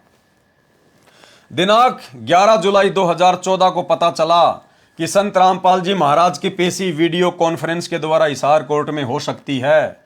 तब राष्ट्रीय समाज सेवा समिति द्वारा कुछ सदस्यों को हिसार कोर्ट में भेजा गया। फिर हिसार कोर्ट में भेज दिया गया मनमाने तरीके से। अपने कमांडों को, अपने लोगों को अपनी मनमानी करते हुए संत रामपाल जी से पूछे बिना काल प्रेरणा से हिसार कोर्ट में काफी संख्या में भक्तों को भेज दिया गया। जब पता चला कि संत रामपाल जी की हिसार कोर्ट में पेशी हो सकती है, जैसा कि पूर्व में लिखा है कि इस समिति में संत रामपाल जी महाराज के शिष्य भी सदस्य हैं, जिन्होंने बताया कि संत रामपाल जी महाराज को आज तक सरकार ने कोई सुरक्षा नहीं दी। ये संत रामपाल जी को परमात्मा मान रहे हैं क्या? अरे इनके लेख बता रहे हैं, इनके हाथों से लिखी गई ये लेख नहीं बता रही है। इन्होंने क्या समझा संत रामपाल जी को? 20-20 साल से उनके साथ में रह के, सार नाम तक लेके, केवल मानुष सरकार के आगे हाथ फैला रहे हैं संत रामपाल जी को सुरक्षा देने के लिए। अरे आदमी है क्या? इंसान है क्या? जीव है क्या? मां के गर्भ से जेल में लिपट के आया है क्या तुम्हारे जैसा? इनको सुरक्षा की जरूरत नहीं है। ये पूरी दुनिया को सुरक्षा देते हैं, पूरी दुनिया को। तीनों लोकों में प्रवेश करके सबका भरण पोषण करने वाले असली विष्णु यही हैं। अग्नि तनुरसी विष्णवे तवा सोमस्य तनुरसी, कबीर अंगारी हसी बंबारी हसी सवर ज्योति रित धामासी। ये है वो कबीर परमात्मा जो सबकी ढाल है। और तुम नालायकों इन 2 कोड़ी के राजनेताओं से भीख मांग रहे हो संत रामपाल जी की सुरक्षा के लिए। इस अजन्मा स्वयंभू परमात्मा की मृत्यु की तुम्हें चिंता सता रही है। यह होता है गुरु को मानुष मानना। इसलिए भाई और बहनों, ये जितने भी बंदूकें थी, जितने भी हथियार थे, ये सब के सब इन मनवस लोगों ने, सतलोक आश्रम मैनेजमेंट हरियाणा वालों ने, गुरुदेव के भाई ने, इन्हीं लोगों ने अपनी तरफ से ये पूरी व्यवस्था कर रखी थी। जो बॉडीगार्ड आपको गुरुजी के आगे पीछे दिखाई देते थे, 15, 20, 25, ये सब के सब लोग गुरु को मानुष मानते थे। और इन्होंने इतने सारे बॉडीगार्डों के हथियारों की व्यवस्था इसलिए नहीं कर रखी थी कि संत रामपाल जी से इनको प्यार था, नहीं।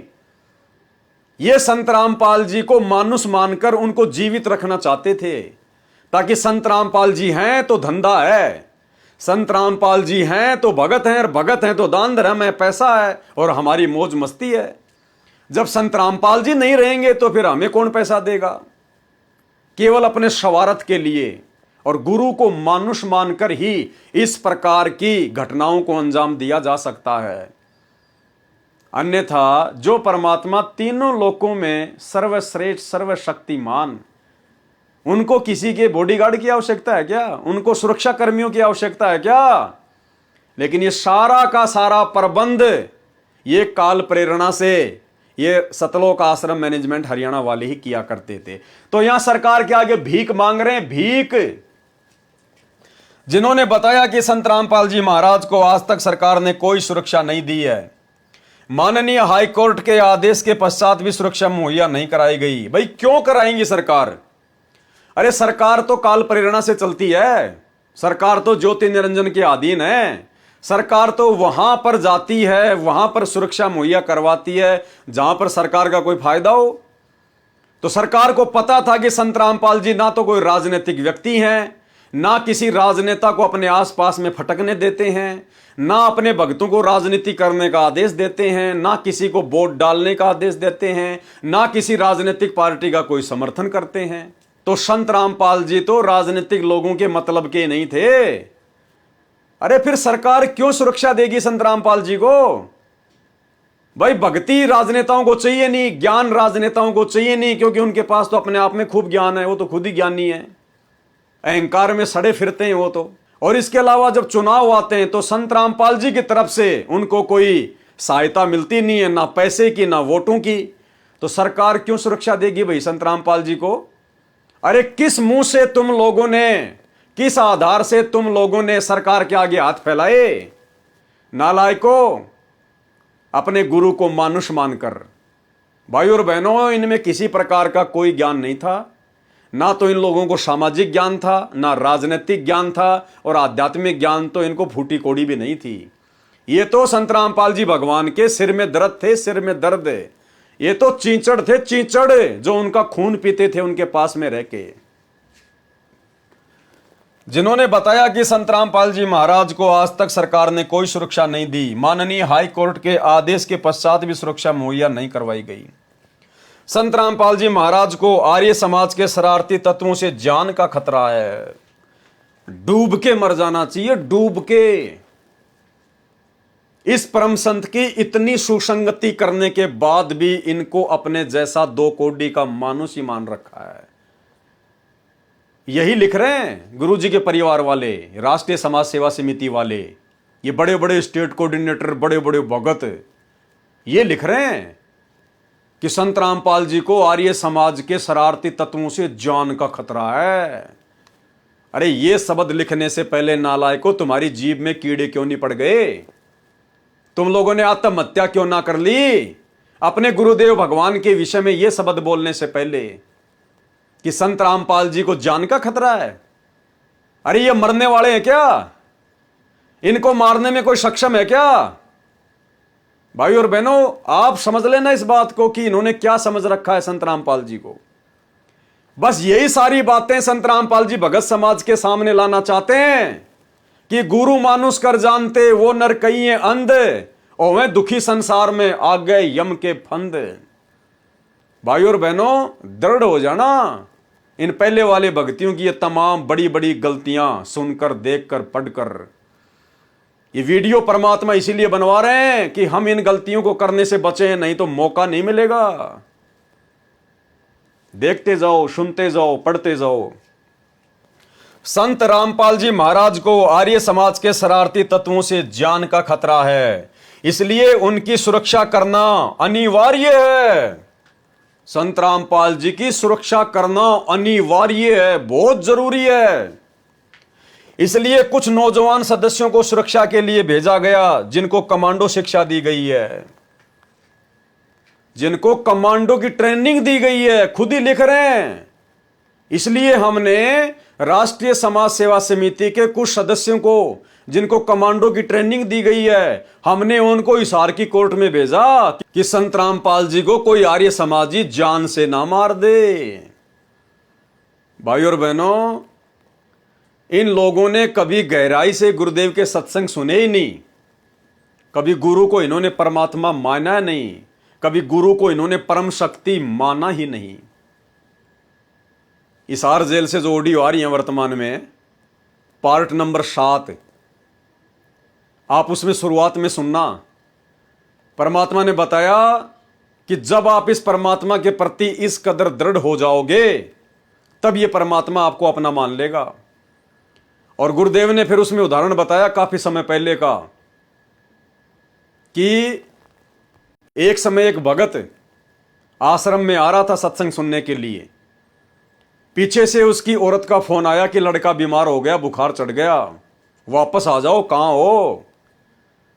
तो उसने कहा कि मैं तो आश्रम में जा रहा हूं सत्संग सुनने, और वे पैसे घर पे हैं, हॉस्पिटल पास में है, जाके दिखा लो। इतना कह के उसने फोन काट दिया। और उसने सोचा कि बाद में फिर फोन आएगा, सिर में दर्द करेगी। उसने फोन को स्विच ऑफ कर दिया और सतलोक आश्रम में आ गया गुरुदेव से सत्संग सुनने के लिए। 2 दिन रहा, सत्संग सुने, मोबाइल को बंद रखा। तीसरे दिन जैसे ही उसने मोबाइल ऑन किया, तुरंत उसकी घरवाली का फोन आया और कहने लगी कि कहाँ हो आप? बोला मैं तो आश्रम में हूं, सत्संग सुन रहा हूं। फिर उसने सारी बात बताई कि तुम्हारे गुरुजी कैसे दिखाई देते हैं, क्या लंबे लंबे से हैं, सफेद कपड़े पहनते हैं, सफेद सफेद बाल हैं। तो उसने कहा कि क्यों, क्या हो गया? बोला ऐसे ऐसे लड़का बता रहा था जब वो हॉस्पिटल में था, बीमार था। तो उसने कहा कि काल के दूत आए थे और काल के दूत मुझे पकड़ के ले जाने लगे। तो ऐसे ऐसे एक बाबा आया, लंबा लंबा सफेद कपड़े, सफेद सफेद बाल, और मेरे को झटका देके काल के दूतों से छुड़वाया। उसके बाद वो भगत, उसकी आंखों में पानी गिरने लग गया और उसके बाद में उसके बच्चों ने भी गुरुजी से उपदेश ले लिया। तो भाई बहन, ये परम शक्ति तो वो है जिन्होंने काल के दूतों से झटका मार के और अपनी आत्मा को छुड़वाया उस भगत के विश्वास को दृढ़ करने के लिए। और इनकी जान को खतरा है, कोई आर्य समाजी शरारती तत्व इनको जान से ना मार दे। खुद भी राष्ट्रीय समाज सेवा समिति वाले भी गुरुजी की सुरक्षा में लगे हुए हैं और सरकार से भी उनके लिए सुरक्षा मांगी जा रही है। तो भाई और बहनों, विचार कर लेना, इन 30-30 साल से, 20-20 साल से भगत बन के भक्ति कर रहे भगतों की वास्तव में असलियत क्या है? ये केवल गुरुजी को मानुष ही मानते हैं, गुरुजी के ज्ञान के आसपास भी नहीं है। सुनिए परमात्मा के मुख कमल से ये सत्संग। नुकता ये भी होता है, जैसे एक भक्त ने बताया था कि मैंने नाम लिए 2-4 महीने हुए थे, घरवाली को पता लग चुका था, रो गए, थोड़ी बहुत खवा सुनी हो ही जाती थी। एक दिन मैं सत्संग में आने लग रहा था, रास्ते में फोन आया, 10-11 की बात है, कि इकलौता बेटा बीमार हो गया बहुत सख्त, कहा हो, जल्दी आओ। मैंने कहा वैसे तुम्हारे पास है, हॉस्पिटल बिल्कुल साथ है, वहां दिखा लो, डॉक्टर ने इलाज करना, पैसे शुरू है, मैं जा रहा हूँ सत्संग। बस वो लगी उल्टे सुलटी बात सुना, मैंने फोन काट दिया, मैं आ गया पास में। मैंने फोन ना बंद रखा, अगले दिन फोन खोला, उसी टाइम फोन आया कि लड़का ठीक हो गया, तो चमत्कार हो गया, डॉक्टर भी हैरान है, ये हो कैसे बेहतर हो। तो राहत की सांस ली। फिर मैं जब वहां गया तो फिर मैं पूछा कि तुम्हारे गुरुजी कैसे हैं, क्या सफेद कपड़े पहनते हैं, लंबे से हैं, सिर पे सफेद बाल हैं? मैं उनके मुंह की तरफ देखूं। ये उस लड़के ने बताया अपनी माँ को, एक ऐसा आदमी आया था और मेरे को काल के दूतों से जो खींच के झटका देकर छुटा के लाया, वापस मेरे को छोड़ दिया इसमें शरीर में। तो मेरी आंखों से पानी पड़ा और वो भी नहीं बोली हम भी चल रहे, वहां जाए, सारे परिवार में दीक्षा बोल। उसके बाद उस लड़के का 4 साल हो गए, बुखार नहीं चढ़ा।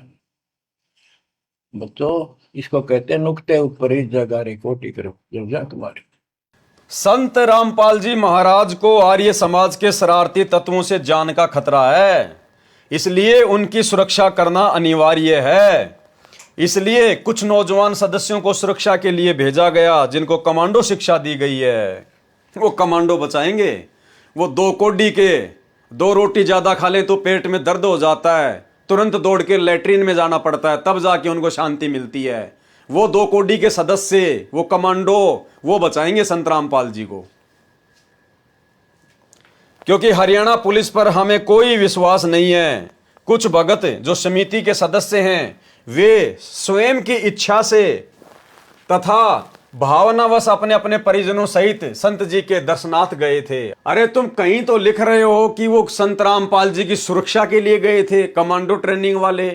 यहां लिख रहे हो कि उनके दर्शनों के लिए गए थे। नालायको, तुम्हारा कोई स्टैंड भी है या नहीं है? दिनांक 14/7/2014 से कुछ दिन पहले एक अफवाह फैली कि संत रामपाल जी महाराज को तथा अन्य भक्तों को, जो मुकदमा नंबर 198/2006 में नामजद हैं, 14/7/2014 को सेशन जज गिरफ्तार कराकर जेल में भिजवाएगा, क्योंकि सेशन जज को हाईकोर्ट के माननीय भ्रष्ट जज श्री सतीश कुमार मित्तल का स्पष्ट आदेश है कि इन्होंने 30 लाख प्लस 20 लाख प्लस 10 लाख अर्थात 60 लाख रुपए देने से इनकार किया है, जिस कारण से हाईकोर्ट के भ्रष्ट जजों को हिस्सा नहीं मिल सका। इसलिए श्री एस के मित्तल जज ने कहा कि इस मुकदमे में शीघ्र सजा सुना दो। मैं श्री एस के मित्तल हाईकोर्ट में तुम्हारे खिलाफ की गई शिकायतों पर कोई कार्रवाई नहीं होने दूंगा। इन्होंने क्यों भेजे वो कमांडो हिसार कोर्ट में? ये कह रहे हैं कि अफवाह फैली, यानी उड़ती उड़ती सी बात आई कि हाई कोर्ट के जज संत रामपाल जी को सजा देने के लिए और हिसार कोर्ट के जज को आदेश दे चुके हैं कि उनको आते ही गिरफ्तार कर लो और उनको जेल भेज दो।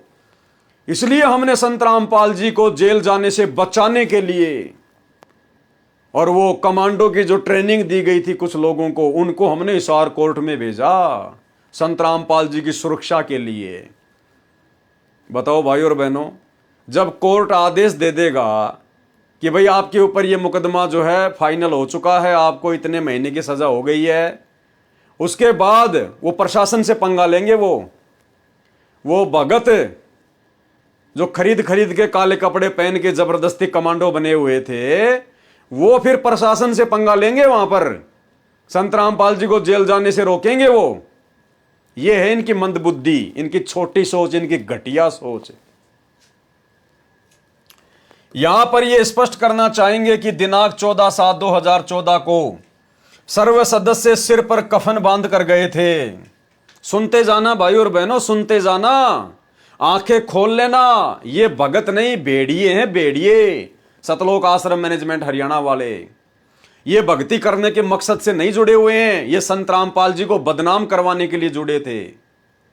उनके इस मार्ग को, उनके मिशन को बर्बाद करवाने के लिए काल प्रेरणा से उनके भगत के रूप में आए थे। ये क्या लिख रहे हैं, ये शब्द ध्यान से देख लेना। यहां पर ये स्पष्ट करना चाहेंगे, यहां पर यह स्पष्ट करना चाहेंगे, अर्थात आज हम अपने दिल की बात बोलना चाहेंगे। क्या कि दिनांक 14/7/2014 को सर्व सदस्य यानी सर्व राष्ट्रीय समाज सेवा समिति वाले, गुरुजी के परिवार वाले, सतलोक आश्रम मैनेजमेंट हरियाणा वाले सिर पर कफन बांध कर गए थे, सिर पर कफन बांध कर गए थे। यदि सेशन जज ये नालायकी कर देता, यानी गुरुजी को सजा सुना देता, तो उस दिन कई हजार सदस्यों का बलिदान होना था। उस दिन कई हजार भक्तों को मौत के घाट उतर जाना था। ये हैं बड़े बड़े भक्तों के बड़े बड़े सुविचार। अब आप देख लो, ये भगत थे या फिर ये भगत सिंह थे? ये संत रामपाल जी के भगत नहीं थे, ये काल भगवान के भगत सिंह थे। भगत सिंह हिंसा का मार्ग। अरे तुमसे तो महात्मा गांधी लाख गुना अच्छा था नालायको, जो ना भगत था ना जिसको तत्व ज्ञान था। वो भी आजीवन अहिंसा के मार्ग पर चला, अहिंसा के मार्ग पर। और हिंसा करने वाले चंद्रशेखर और भगत सिंह का कभी उसने सपोर्ट नहीं किया। और तुम नालायको संत रामपाल जी के भगत होकर और यहां मरने मारने की बात कर रहे हो। अरे ये मनुष्य शरीर तो गुरुदेव की भक्ति करने के लिए मिला है, व्यर्थ में बलिदान देने के लिए नहीं मिला। नालायको क्या लिख रहे हो तुम? क्या तुमने यह भी नहीं सोचा कि आगे चलकर जब हमारे भगत भाई बहन जब इनको पढ़ेंगे तो क्या सोचेंगे हमारे बारे में? पूरी तरह से काल प्रेरित थे भाई बहनों, पूरी तरह से। कह रहे हैं अगर उस दिन वो सेशन जज अगर सजा सुना देता तो हजारों भक्तों का बलिदान होना था, हजारों भक्तों को मौत के घाट उतरना था, यानी मरते मारते लड़ते। भाई और बहनों, इसीलिए दास आप लोगों को बार बार बोलता है कि इस बरवाला कांड में तो ट्रकों के ट्रक लाशों के भरने थे, ट्रकों के ट्रक। काल ने जिस प्रकार से अपनी प्लानिंग कर रखे थी इन लोगों के माध्यम से, ये तो समरस शक्ति बैठी थी, हल्के में टाल दिया, हल्के में। अन्यथा इन सतलोक आश्रम मैनेजमेंट हरियाणा वालों ने तो इस कदल काल प्रेरित होकर हजारों भक्तों को मरवाने का षड्यंत्र रच रखा था। अब सोचिए, ये हमारे गुरु भाई हैं या फिर ये दुश्मन हैं। यदि सेशन जज ये नालायकी कर देता तो उस दिन कई हजार सदस्यों का बलिदान होना था। संत को गिरफ्तार करना तो दूर की बात है, यदि उंगली भी कर दी जाती तो कई हजार सदस्य कुर्बानी देने के लिए टूट पड़ते और कोराम मच जाता। हम किसी को मारेंगे नहीं, परंतु स्वयं मरने से पीछे नहीं हटेंगे। हम किसी को मारेंगे नहीं, लेकिन स्वयं मरने से पीछे नहीं हटेंगे। अरे भैया, जब आमने सामने की लड़ाई होती है ना, तो कोई ये नहीं सोचता कि मैं मारे जाऊं, मेरे लट पड़े जाएं। वो हमने देख लिया बरवाला कांड में किस प्रकार से तुम लोग उन पुलिस वालों को पत्थर मार मार के पीट रहे थे। तुम लोग मार खाने वाले में से नहीं हो, तुम लोग तो मारने वालों में से हो, काल के कसाई। क्या लिख रहे हैं भाई और बहनों, पढ़ लो। संत को गिरफ्तार करना तो दूर की बात है, यदि उंगली भी कर दी जाती तो कई हजार सदस्य कुर्बानी देने के लिए टूट पड़ते, कोराम मच जाता। क्यों भाई? जब 2018 में संत रामपाल जी को आजीवन डबल उम्र कैद की सजा सुनाई उसी सेशन जज ने, उसी इसार कोर्ट के जज ने, अरे उस समय तुम्हारा जोश कहां चला गया था? उस समय तुम्हारी मर्दानगी कहां चली गई थी? कोहराम क्यों नहीं मचाया? कुर्बानियां क्यों नहीं दी? अरे बताओ। अरे मरने मारने की बात करने वालों, कि संत रामपाल जी की तरफ अगर उंगली भी कर दी जाती, सजा करना तो बहुत दूर की बात, अगर उंगली भी कर दी जाती तो कोहराम मच जाता, हजारों लोग अपना बलिदान दे देते। भैया 2018 में उसी हिसार कोर्ट में उसी सेशन जज ने संत रामपाल जी को डबल आजीवन उम्र कैद की सजा सुना दी।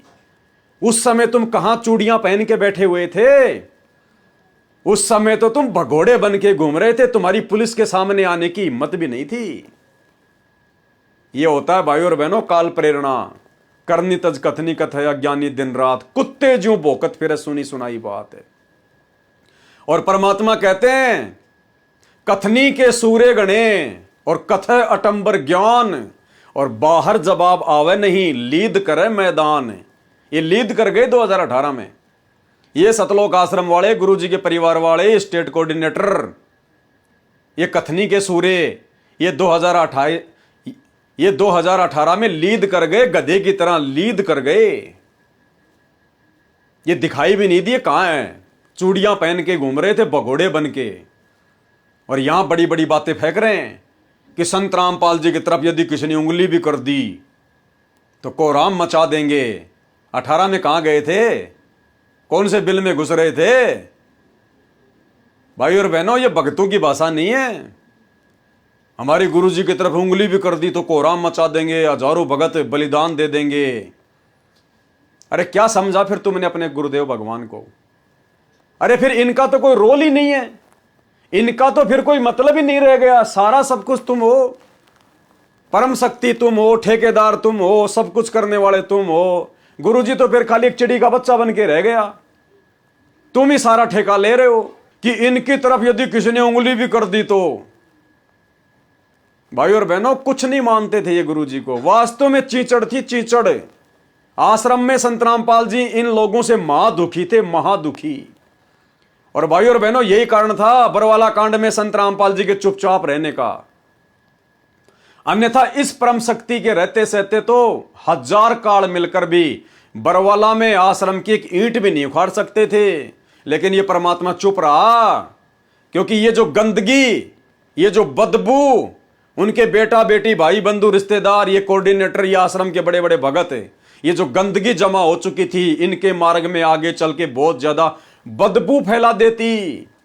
इसलिए परमात्मा ने इनके काले चेहरे आज वर्तमान में सात संगति के माध्यम से और इन्हीं के द्वारा लिखित पुस्तकों के माध्यम से संगत में उजागर करवाने नितांत आवश्यक थे, ताकि आने वाली पीढ़ियां जब इनके कुकर्म को पढ़ें, देखें, इनके आचार विचार व्यवहार को देखें, गुरुजी को लेकर इनकी क्या दृष्टि थी, क्या इनकी सोच थी, क्या ये गुरु को मानते थे, तो आने वाले भगत, आने वाली पीढ़ियां सावधान हो जाएं कि भैया भक्तों के चक्कर में नहीं पड़ना चाहिए। अरे वो बड़े बड़े बड़े बड़े समझे जाने वाले भगत जब ऐसे थे तो बताओ वर्तमान में हम किस पे यकीन करें, क्यों करें? जब यकीन करने के लिए हमारा गुरु है, गुरु का ज्ञान है, सत्संग है, तो हमें किसी और की आवश्यकता क्या है? तो भाइयों और बहनों, आज इनका काला चेहरा, आज इनके कुविचार, इनके घटिया आचरण जो आज से पहले छुपे पड़े थे, दबे पड़े थे, आज परमात्मा ने उजागर करवा दी, उजागर, ताकि आगे चलकर हम कोई गलती ना कर बैठें और इन लोगों के झांसे में आने से बचें, इन आश्रमों से अपना नाता तोड़ें, अपने घर को आश्रम बनाएं, ज्ञान को आधार बनाएं और गुरु जी को भगवान बनाएं और मर्यादा में रहकर भक्ति करें।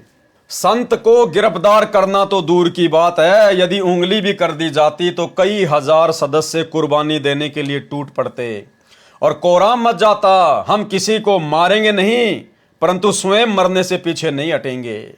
तो भाइयों और बहनों, आज के इस वीडियो में परमात्मा के आशीर्वाद से केवल इतना ही।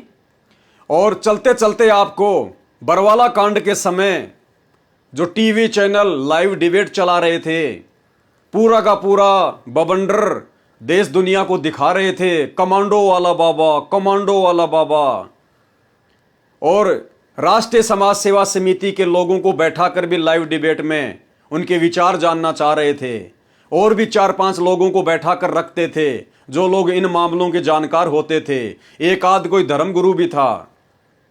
और भाइयों और बहनों, आप जिस वीडियो को देख लेना, इस वीडियो में सतलोक आश्रम की तरफ से भगत राम अवतार दास हिसार हरियाणा वाला और रवीश कुमार जो पत्रकार था वो इंटरव्यू ले रहा था, और किस प्रकार से उन लोगों ने अपने अपने विचार व्यक्त किए।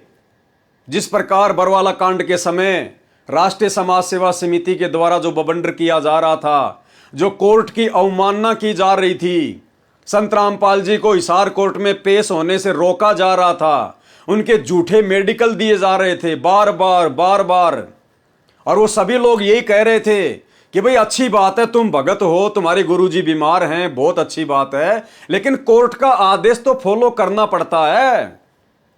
अगर उनके चलने फिरने की हालत नहीं थी, डॉक्टरों के पैनल ने उनको अस्वस्थ घोषित किया हुआ था, तो आश्रम में भी तो वो लेटे होंगे, तो एम्बुलेंस में उनको लेटा के भी तो ले जाया जा सकता था डॉक्टरों की निगरानी में।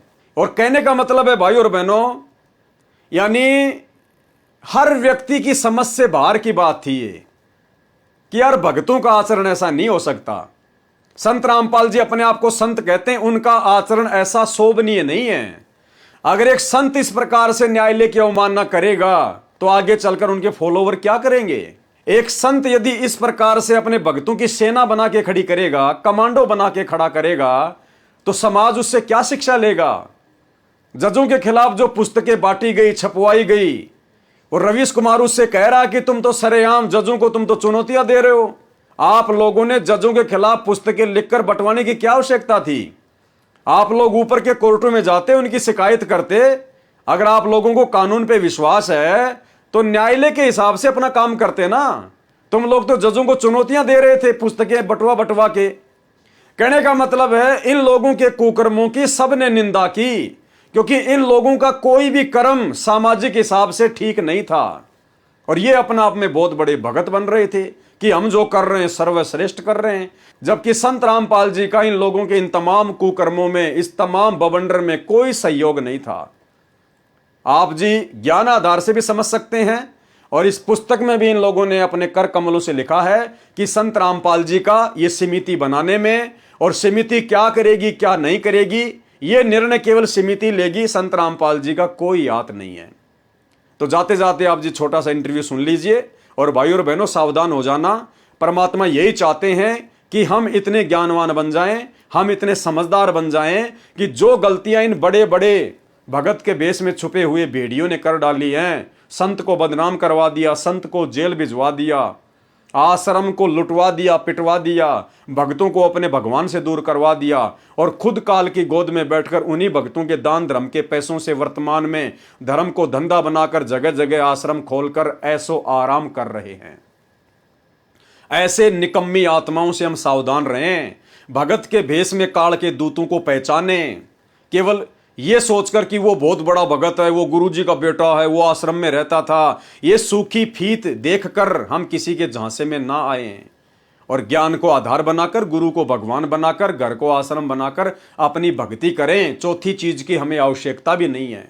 तो सुनिए ये इंटरव्यू और परमात्मा दया करें, कल रात्रि 9 बजे हम इस वीडियो में फिर आगे बढ़ेंगे। बंदी छोड़ सतगुरु रामपाल जी भगवान की जय हो।